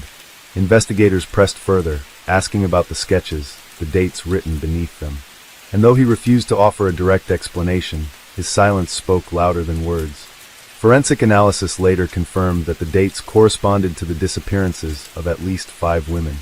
The figures he had drawn, while faceless, were each marked with a detail, a necklace, a scarf, a hairstyle, that eerily matched the descriptions of the victims. Still, Ray refused to confess outright. His lack of emotion frustrated detectives, but it also unnerved them. There were no outbursts, no desperate pleas for innocence. He simply watched them, his tired blue eyes betraying nothing. But then, just when they thought they had reached an impasse, he spoke. They were never supposed to be found. It was a chilling statement, one that sent a shiver down the spines of even the most seasoned officers in the room. The case against Ray Holloway was airtight. The forensic evidence, the personal belongings, the notebook, all of it painted a picture too damning to ignore. As the trial date approached, the media frenzy surrounding the case grew. The quiet town of Wakefield had become the unwilling epicenter of one of the most disturbing crime stories in recent history. Every courtroom session was packed, journalists lining the pews, families of the victims sitting with hands clasped, awaiting justice. Ray, however, remained largely indifferent. He never once pled for mercy, nor did he attempt to shift blame. When asked by his defense attorney if he wanted to make a statement, he simply shook his head. The prosecution laid out the horrors of his crimes in meticulous detail. They painted a picture of a man who had spent years hiding in plain sight, preying on unsuspecting women before carefully erasing their existence. They argued that his methodical approach, his ability to go unnoticed for so long, made him all the more dangerous. When the verdict was read, there was no shock, no surprise. Guilty. A life sentence without the possibility of parole. In the weeks that followed, Wakefield tried to return to some semblance of normalcy. But the scars left behind by Ray Holloway's crimes were not so easily erased. The families of the victims, though relieved by the conviction, struggled to make peace with what had happened. There was no closure, not really. The knowledge of what their loved ones had endured, the years of not knowing, the pain of discovering the truth, was a wound that would never fully heal. The warehouse where the remains had been found was eventually torn down, but the land itself carried a weight that many in the town could feel. Some claimed they avoided walking past it. Others said they could still sense something lingering there, a darkness that could not be so easily buried. As for Ray Holloway, he remained as unremarkable in prison as he had been in life. He never spoke of his crimes again, never sought attention or notoriety. It was as if he had already made peace with his fate long before he had been caught. But one detail continued to haunt investigators long after the case had closed. The notebook, the one filled with sketches and dates, had contained more drawings than there were confirmed victims, which meant there were still names unaccounted for. And somewhere, beneath the quiet surface of Wakefield, there were likely still secrets waiting to be unearthed. In the months following Ray Holloway's conviction, Wakefield remained haunted by the horrors he had left behind. The case was closed in the eyes of the law, but for the families, the detectives, and the townspeople, there were too many unanswered questions. The air of dread that had once hung over the quiet town did not dissipate with the trial's end. Rather, it lingered, settling into the very bones of the city, as though Wakefield itself had absorbed the weight of the evil that had thrived within it for so long. The most unsettling mystery of all remained the notebook. Despite the extensive investigation, there were still sketches in that tattered book that bore no known names, no corresponding missing persons reports, no identified remains. Some of the dates stretched back nearly 2 decades, long before Ray had ever lived in the warehouse, long before any of his confirmed victims had disappeared. Had he started earlier than anyone had realized? Or worse, had he not worked alone? Detective Sergeant Elaine Carter had led the investigative team against Holloway. She had been the one to push for his arrest, the one who had stared into his cold, vacant eyes as he uttered those final chilling words. They were never supposed to be found. But in the aftermath of the trial, she found herself waking in the middle of the night, heart pounding, drenched in sweat, as those words echoed in her mind. The evidence had been overwhelming, too overwhelming. The neatness of it all, the way everything had fallen into place almost too perfectly, gnawed at her instincts. Ray had been meticulous in his crimes, careful to avoid detection for years. And yet, once the bodies had been found, it was as if he had simply given up, allowing himself to be taken without a fight. Something didn't add up. She pored over the case files long after the court proceedings had ended, tracing every step of the investigation, searching for anything they had missed. She re-examined the statements from Holloway's former colleagues, the reports from his neighbors, the CCTV footage that had been used to track his movements in the weeks leading up to his arrest. And then she found it, a single overlooked detail buried in the logs of an old missing persons report, a witness statement from 1999, 15 years before Ray Holloway had even moved to Wakefield. The statement belonged to an elderly woman, Edith Turner, who had lived near the abandoned warehouse long before it had become the center of the investigation. At the time, the case had been dismissed as a routine disappearance. Nothing unusual, nothing to suggest foul play. But Edith's account painted a different picture. She had reported seeing a man standing outside the warehouse late at night, watching the street with an intensity that had unsettled her. He had been tall, broad-shouldered, with dark eyes that had lingered on her just a little too long when she had passed by. When she had asked what he was doing, he had simply smiled and said, "Just waiting for someone." The man she described did not match Ray Holloway. Not even close. And yet, when Elaine cross-referenced the physical description against Wakefield's criminal records, a familiar name surfaced, one that sent a chill through her spine. Arthur Layton, a man who had lived in Wakefield in the late 1990s. A man with a violent past. A man who had vanished without a trace just months after Edith Turner's sighting. And the final, most disturbing connection. Arthur Layton had once owned the very warehouse where the remains had been found. The revelation set off a chain reaction within Elaine's mind, fitting into place like the missing piece of a long-forgotten puzzle. The warehouse had been the key all along, not just a dumping ground for Holloway's victims, but something older, something darker. The pattern of disappearances had begun long before Ray had ever stepped foot in Wakefield. Had he inherited the crimes of another? Or had he learned from someone else, someone who had shown him the way? The idea of an accomplice had been dismissed early in the investigation. There had been no clear evidence to suggest that Ray had worked with anyone. But now Elaine wasn't so sure. What if Ray had simply taken over from someone else? What if Arthur Layton had been the first predator to use that warehouse as his hunting ground? And what if somewhere out there he was still alive? With a renewed sense of urgency, Elaine reopened the case files on Arthur Layton. But she found little to go on. He had been a drifter, a man who had never stayed in one place for too long. He had no known relatives, no employment records beyond a few scattered labor jobs. And after 1999, he had simply disappeared.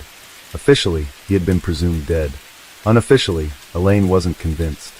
She traced his last known movements, looking for any indication that he had resurfaced elsewhere under a different name. But with no DNA on record and no recent sightings, the trail had gone cold. Still, she couldn't shake the feeling that she was close, closer than anyone had ever been before. And then, just as she was about to close the file once more, something unexpected happened.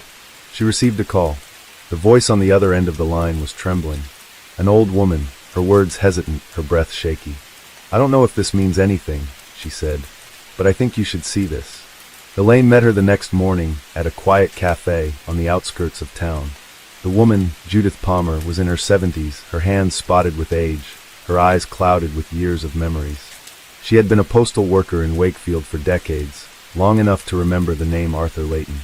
And she had something in her possession that she had never shown anyone before.